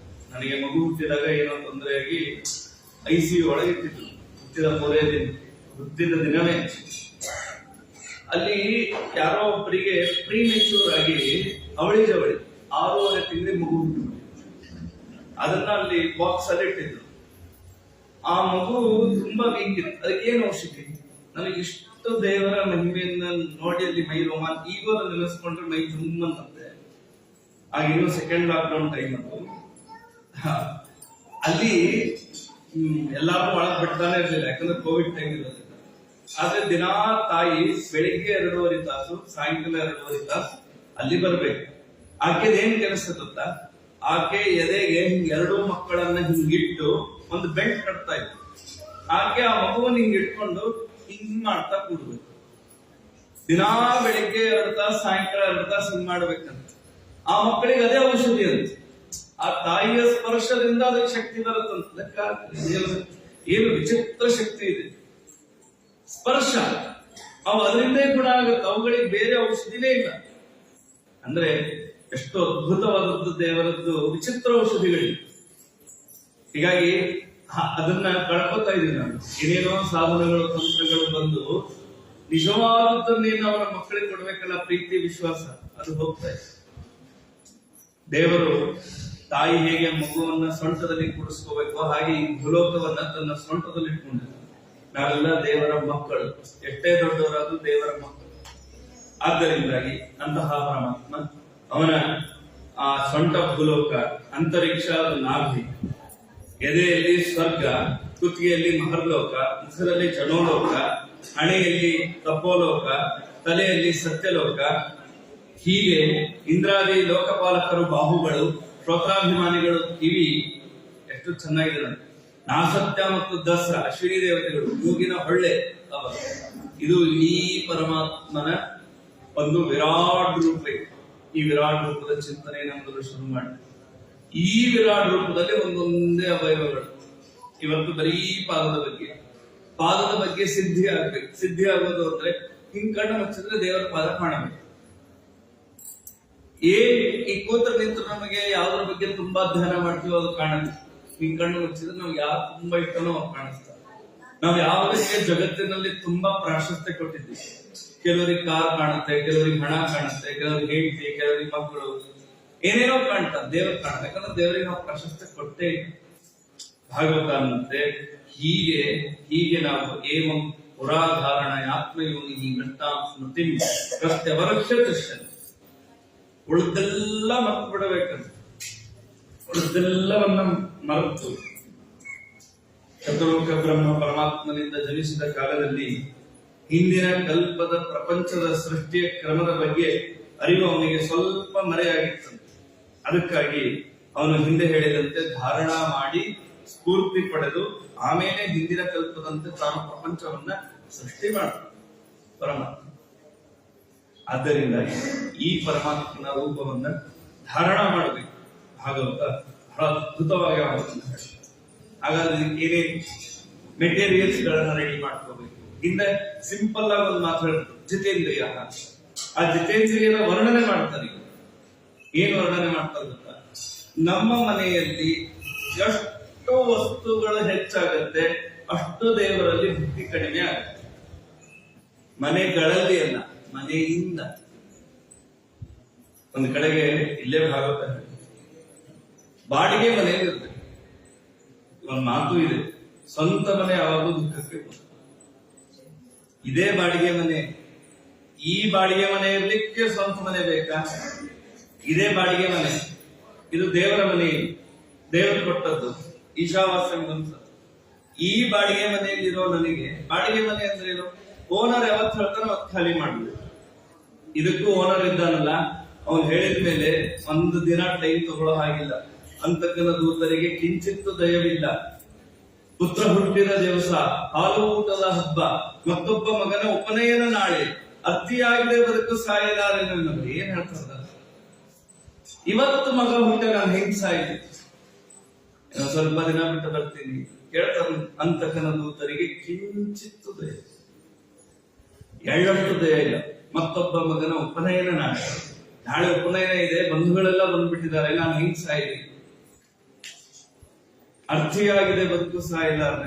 ಇಷ್ಟು ದಿವಸ ಕಷ್ಟಪಟ್ಟಿದ್ದೀನಿ, ಈಗ ಒಂದು ಹಂತಕ್ಕೆ ಸೆಟ್ಲ್ ಆಗಿದೆ, ಒಂದ್ ಸ್ವಲ್ಪ ದಿವಸ ಸುಖವಾಗಿದ್ದರಂತೆ ಹೇಳೋದು.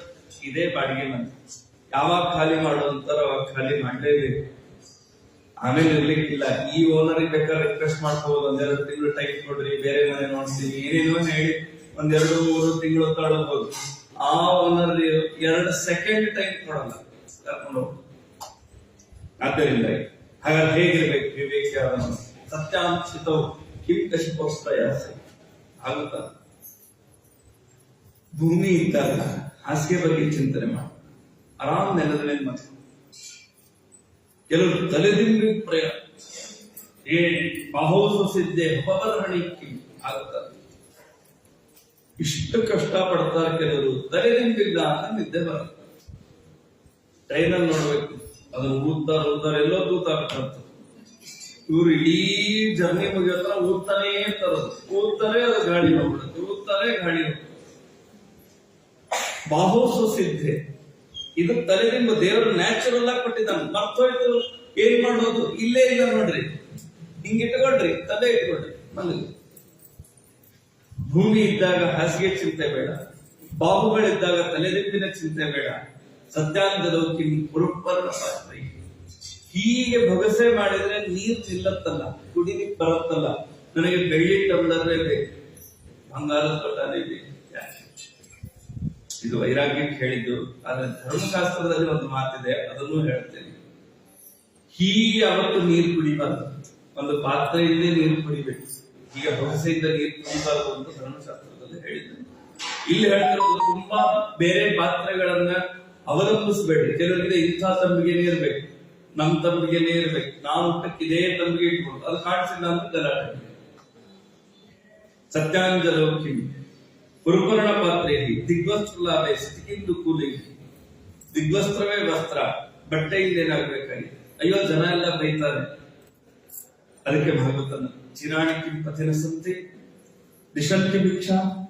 ದಾರಿಯಲ್ಲಿ ಹರಿದ ಬಟ್ಟೆಗಳು ಸಿಗೋದಿಲ್ಲ, ಮಾನ ಮುಚ್ಕೊಳ್ಳಿಕ್ ಬಟ್ಟೆ ಬೇಕು. ಆ ಬಟ್ಟೆನೇ ಮಾನ ತೆಗೆಯೋ ಹಾಗಾಗುತ್ತೆ. ನಮ್ಮೊಬ್ಬರು ಆಚಾರ್ಯರು ಅವ್ರು ಹೇಳ್ತಾ ಇದ್ರು, ಮಳೆ ಕೇಳಕ್ ಹೋಗಿದ್ರು, ಪ್ರವಾಹ ಬಂದಿದೆ. ಈಗೆಲ್ಲ ಮಳೆ ಕೇಳಿದ್ರೆ ಬೇಕಾದ ಬಿಲ್ಡಿಂಗ್ ಆಗಿದೆ. ಆಗ ಒಂದೇ ಒಂದು ಬಿಲ್ಡಿಂಗ್ ಇತ್ತು, ಪೂರ್ತಿ ಅದ್ರ ಮೇಲ್ ಹತ್ತಿ ನಿಂತಿದ್ದಾರೆ, ಲಾಸ್ಟ್ ಫ್ಲೋರ್, ಫುಲ್ ಪ್ರವಾಹ. ಇನ್ನೊಂದು ಚೂರು ಮಳೆ ಆಗಿದ್ರೆ ಅವರೆಲ್ಲ ಕೃಷ್ಣಾರ್ಪಣ. ಒಂದ್ 40-50 ಜನ ಅಲ್ಲಿ ನಿಂತಿದ್ದಾರೆ. ಈಗಿನ ಮೊಬೈಲ್ ಇಲ್ಲ, ಏನೂ ಇಲ್ಲ. ಅವಾಗ ಯಾರಾದ್ರೂ ನೋಡಿ ರಕ್ಷಣೆ ಮಾಡಿದ್ರೆ ಮಾಡ್ಬೇಕು. ಆ ಪರಿಸ್ಥಿತಿ ತುಂಬಾ ಹಿಂದೆ ಅವ್ರು ಹೇಳೋದು. ಅವ್ರ ಹೆಂಡತಿ ಅಲ್ಲಿಂದ ಜೋರಾಗಿ ಅಳ್ಳಿ ಶುರು ಮಾಡ್ತಾರೆ. ಇವ್ರು ಯಾಕೆ ಅಳ್ತಾ ಇದೀವಿ ಒಂದಿನ? ಇಲ್ಲ, ಹೆಂಗೂ ಸಾಯ್ತೀವಿ, ಅಪರೂಪಕ್ಕೆ ನೀವು ಊರಿಗೆ ಕರ್ಕೊಂಡ್ ಬಂದಿದ್ರಿ. ಅವಾಗೆಲ್ಲ ಊರಿಗೆ ಹೋಗೋದೇ ಅಪರೂಪ, ಮನೆ ಬಿಟ್ಟೆ ಹೋಗ್ತಿರ್ಲಿಲ್ಲ. ಅಪರೂಪಕ್ಕೆ ಕರ್ಕೊಂಡ್ ಬಂದಿದ್ರಿ, ಒಂದು ಹೊಸ ರೇಷ್ಮೆ ಸೀರೆ ತಂದಿದ್ದೆ, ಅದು ಉಟ್ಕೊಂಡಾದ್ರೂ ಸಾಯ್ಬೇಕು ಅಂದ್ರೆ ಸೀರೆ ಚೇಂಜ್ ಮಾಡ್ಲಿಕ್ಕೆ ಜಾಗ ಇಲ್ಲ. ಹೆಂಗೂ ಸಾಯ್ತೀನಿ, ಆ ಸೀರೆ ಉಟ್ಕೊಂಡು ಸತ್ತು ಮಾಡ. ವಿಚಿತ್ರ ಬಟ್ಟೆ ಮೇಲೆ ಅಭಿಮಾನ ಇಲ್ಲ. ನಮ್ಮ ಮನೆಯಲ್ಲಿ ಈಗ ಹೆಂಗಿದೆ ಅಂದ್ರೆ, ನಮಗೆ ಹೆಚ್ಚು ಗೌರವ ಕೊಡೋದು ಯಾವ್ದು ಅಂದ್ರೆ ಬಟ್ಟೆಗಳು. ಯಾಕಂದ್ರೆ ವಾರ್ಡ್ರೋಬ್ ತೆಗೆದ ತಕ್ಷಣ ಖಾಲಿ ಬೀಳ್ತಾವೆ, ಅಷ್ಟು ಬಟ್ಟೆ ಇದೆ. ಹಿಂದಿನ ಕಾಲಕ್ಕೆ ಮದುವೆ ಒಂದು ಸೀರೆ ಬಿಟ್ಟು 60ನೇ ವರ್ಷ ಶಾಂತಿಗೆ ಬಟ್ಟೆಗಳಿರ್ತಿರ್ಲಿಲ್ಲ. ಜನ್ಮಾಂತರದಲ್ಲಿ ದಾನ ಮಾಡಿದ್ದೇವೆ, ಬಟ್ಟೆ ದಾನ, ಸಮೃದ್ಧ ಬಟ್ಟೆ ಕೊಟ್ಟಿದ್ದಾರೆ ದೇವರು. ಹಿಂದಿನ ಕಾಲದಲ್ಲಿ ಬಟ್ಟೆ ಗತಿರ್ಲಿಲ್ಲ. ಸತ್ಯಜ್ಞಾನರ ಕಥೆ ಕೇಳ್ತೀವಿ ನಾವು. ಬಾಗಲಕೋಟೆಯಲ್ಲಿ ಮಹಾಸಂರಾಧನೆ, ಸೊಸೆ ಅಲ್ಲಿಗೆ ಹೋಗ್ಬೇಕು ಅಂತ ಆಸೆ, ಅತ್ತೆ ಬಿಡ್ಲಿಲ್ಲ, ಹಠ ಮಾಡಿ ಒಪ್ಸಿದ್ಲು. ಉಟ್ಕೊಳ್ಳಿಕ್ ಸೀರೆ ಇಲ್ಲ ಸೊಸೆ ಹತ್ರ, ರೇಷ್ಮೆ ಸೀರೆ. ಅತ್ತೆ ಇಸ್ಕೊಂಡು ಹೋದ್ಲ. ಅತ್ತೆ ಹೇಳಿದ ಒಂದೇ ಸೀರೆ ಬಿಟ್ಟು ಬಂದ್ರೆ ಮನೆಗೆ ಸೇರ್ಸಲ್ಲ ಅಂತ ಹೇಳಿದ.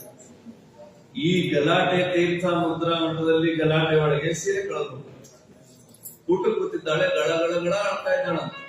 ಸತ್ಯಧಾರನಿಗೆ ದಕ್ಷಿಣೆ ಕೊಡ್ತಾ ಬರ್ತಾ ಇದ್ದಾರೆ. ನೀವು ಕೇಳ್ರಿ ಕಥೆ ಕಣ್ಣ ನೀರ್ ಬರ.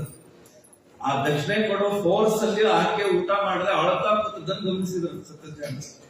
ಶಿಷ್ಯರಿಗೆ ಹೇಳಿ ಕಳಿಸಿದ್ರಂತ, ಏನಾಗಿದೆ ಕೇಳ್ಕೊಂಡು ಆಕೆ ಹೀಗೆ ನಮ್ಮ ಅತ್ತೆ ಬೇಡ ಅಂದ್ರು ಬಂದು ಬಿಟ್ಟೆ, ಸೀರೆ ಕಳೆದ್ರೆ ಮನೆಗೆ ಸೇರ್ಸಲ್ಲ ಅಂತ ಹೇಳಿದಾಳೆ, ತೀರ್ಥ ತಗೋಬೇಕಾದ್ರೆ ನನ್ ಸೀರೆ ಕಳೆದು ಹೋಗ್ಬಿಟ್ಟು ಅದು ಕಳ್ತಾ ಇದ್ದೀನಿ.